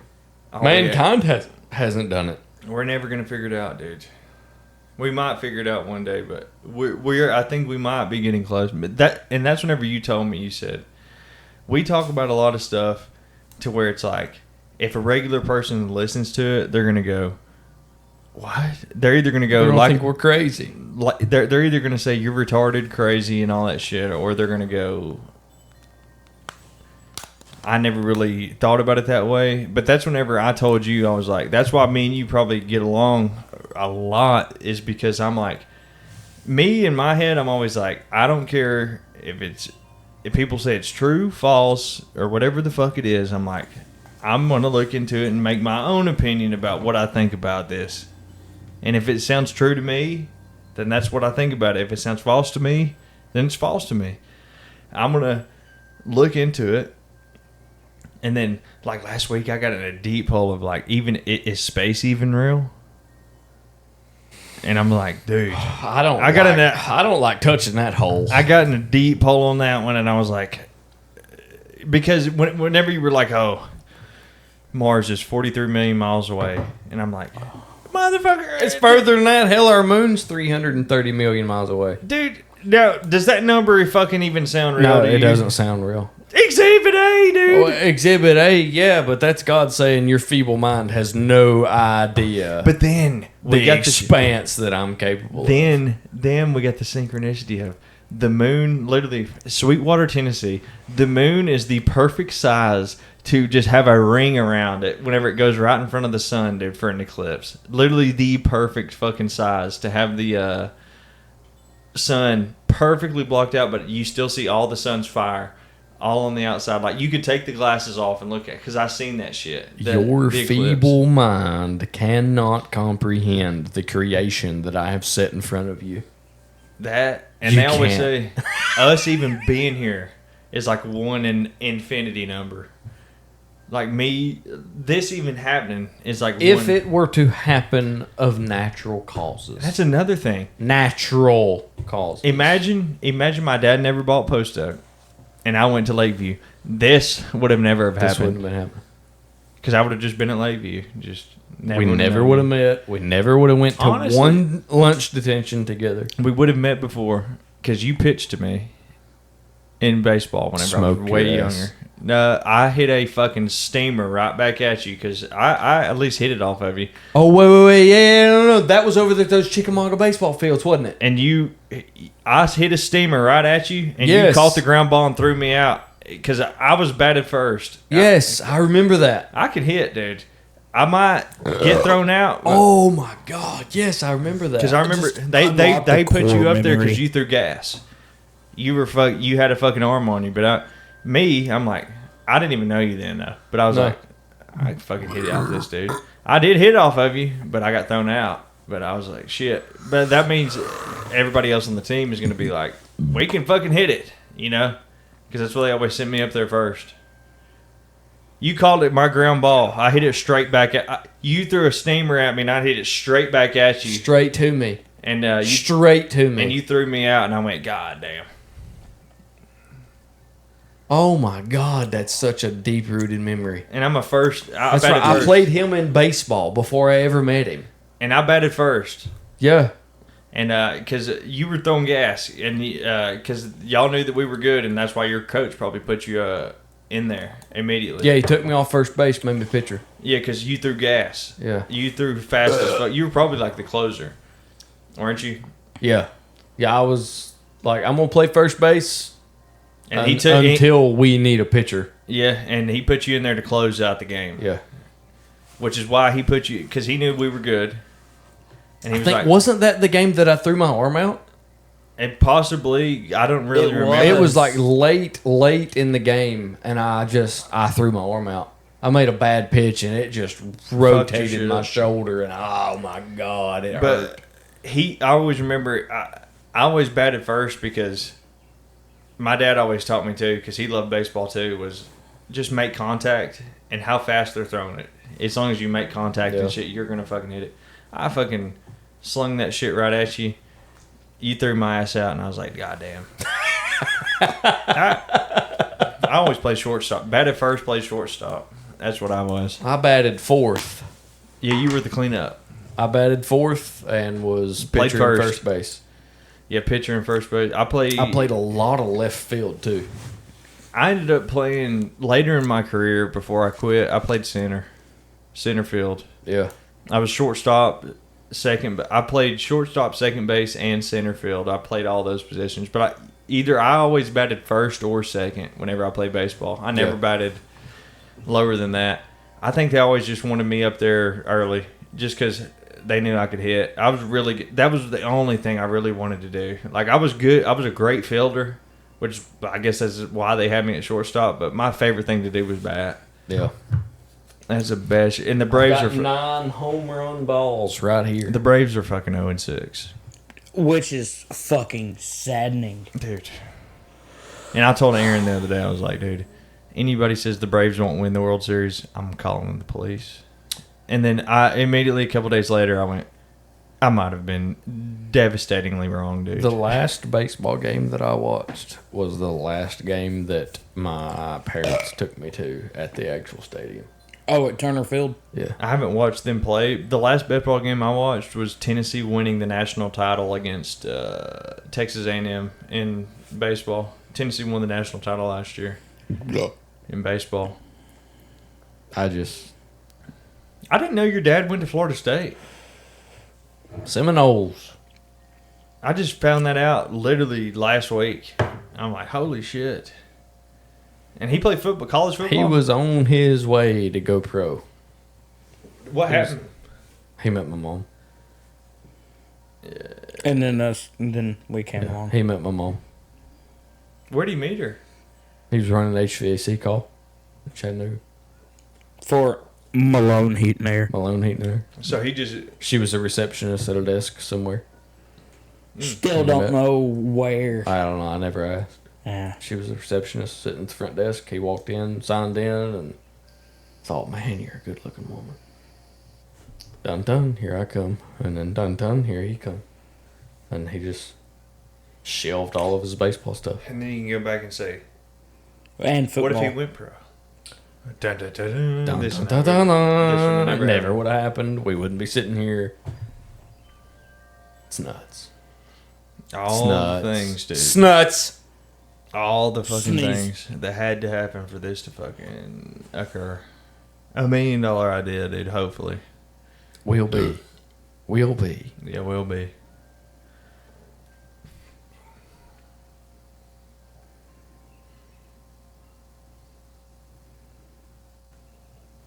I don't like them putting chemicals in the water that turn the friggin' frogs gay. Serious crap.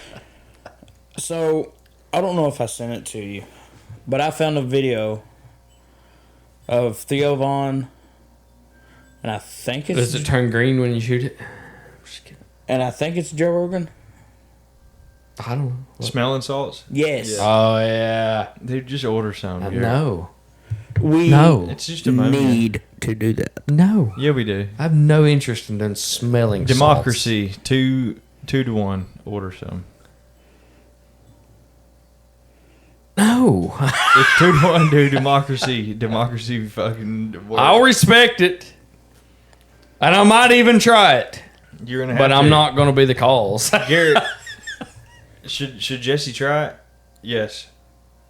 What, smelling salts? Yeah. Fuck yes. 2-1. I think now you have to try it, dude. I think Democracy. all three of us need to try it. Yeah, we do. Ammonia. That's all it is. Bro. Literally, I that's cleaned up rat piss with ammonia. And that smell and the way it hit my nostrils. No.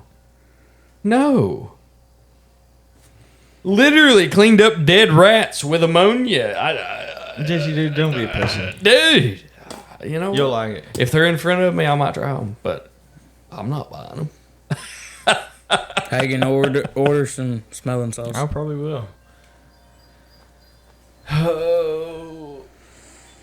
I had one hell of a week. Yeah. Same. I did not.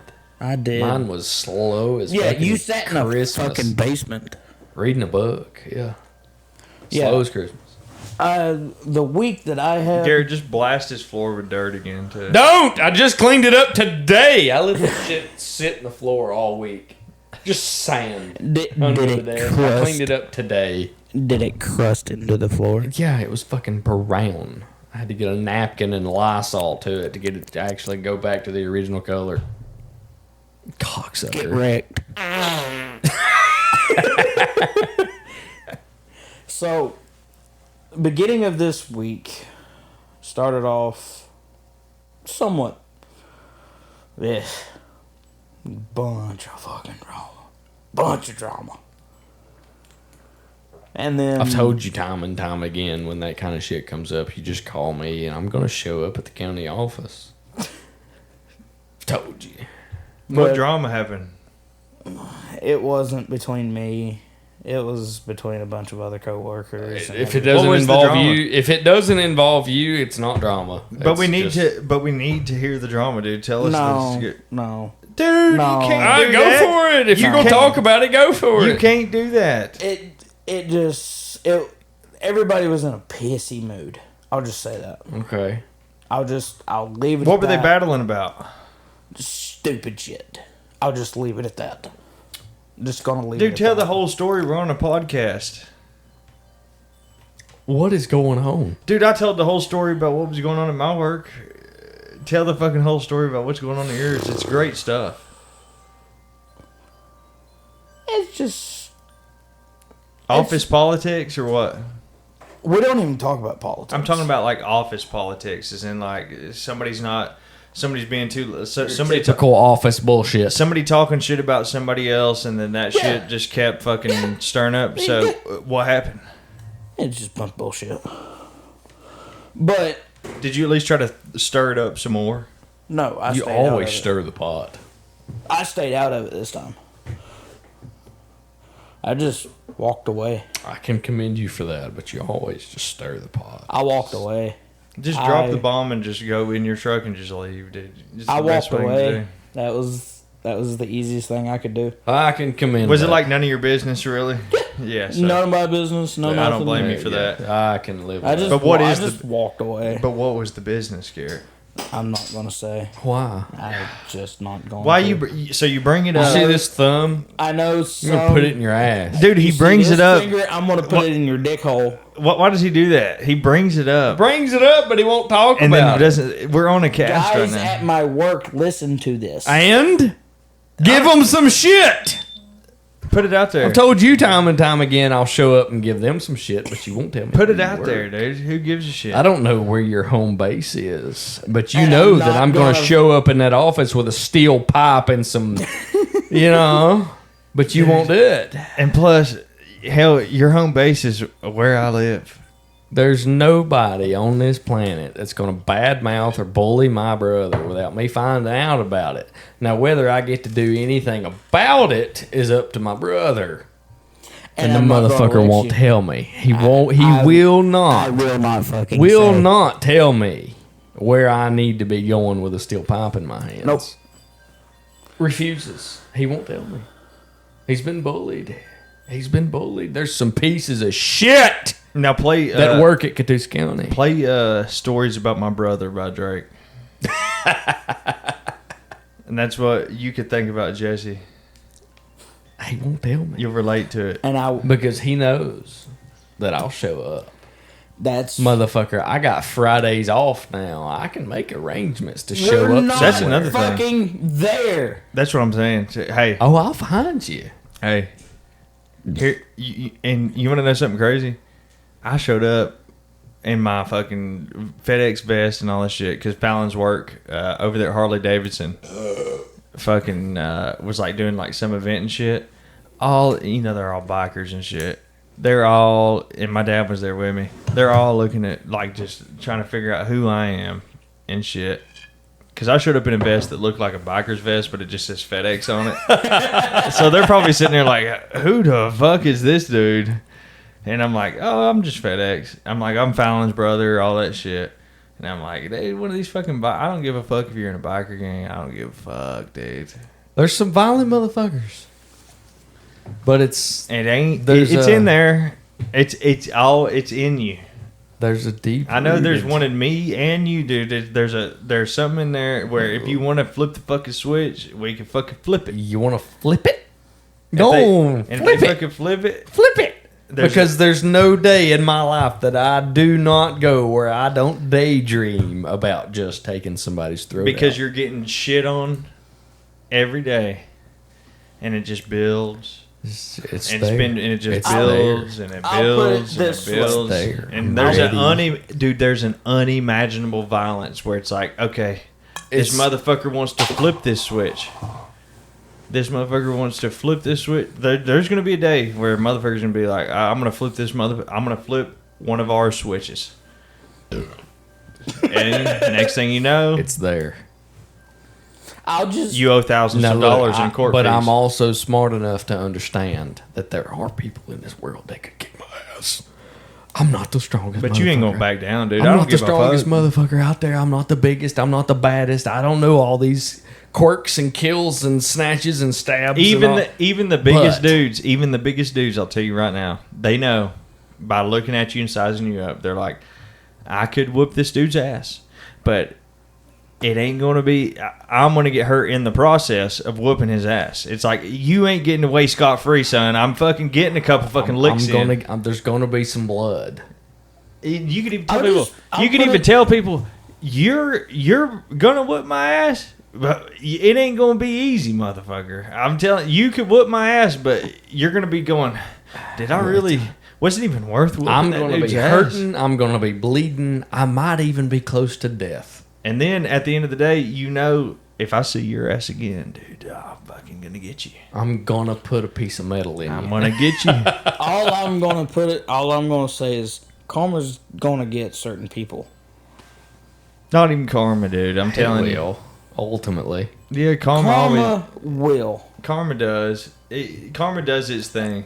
And Are there people talking shit about you or not? Or is it just about something else?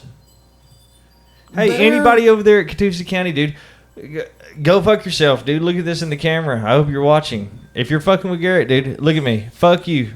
Fuck We're all here. you. We're all here. Don't the talk art shit of about Garrett. warfare is just mankind figuring out how to throw rocks fucking faster. What they That's all it say? is. The I'm next gonna war- throw a rock at you really fucking fast. The next World War is going to be fought with nukes. The next World War after that is going to be Sticks fought and with sticks and stones. stones. Yeah. That's how it goes. Yeah. Warfare is just mankind figuring out how to throw a rock faster. That's all it is. And then we make All the it rocks be able to do something And like then, this. yeah, we started making rocks into these.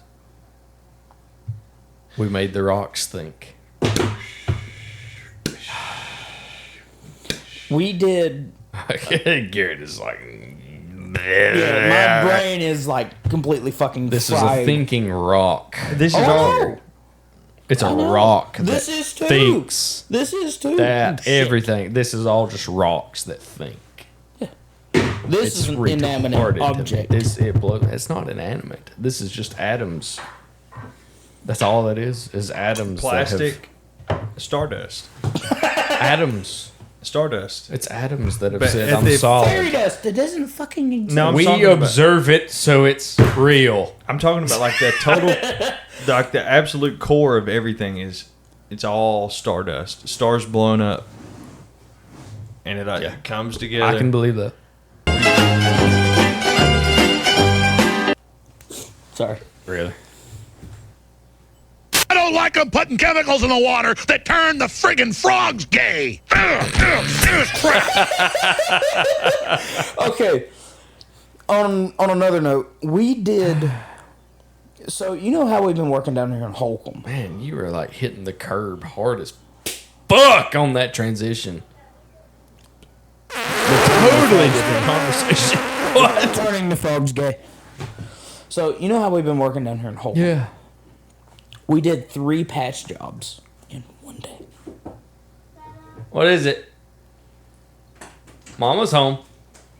Mama, Stay over here. Stay over here. What? What? I was looking for my charger. I was going to charge my tablet, and my charger wasn't on my. Pause it. I have to Let me go deal help. with the 6-year-old. Hold on. Pause Stay it. right there. Ready? Tell me when. 3, 2, 1. 3, 2, 1.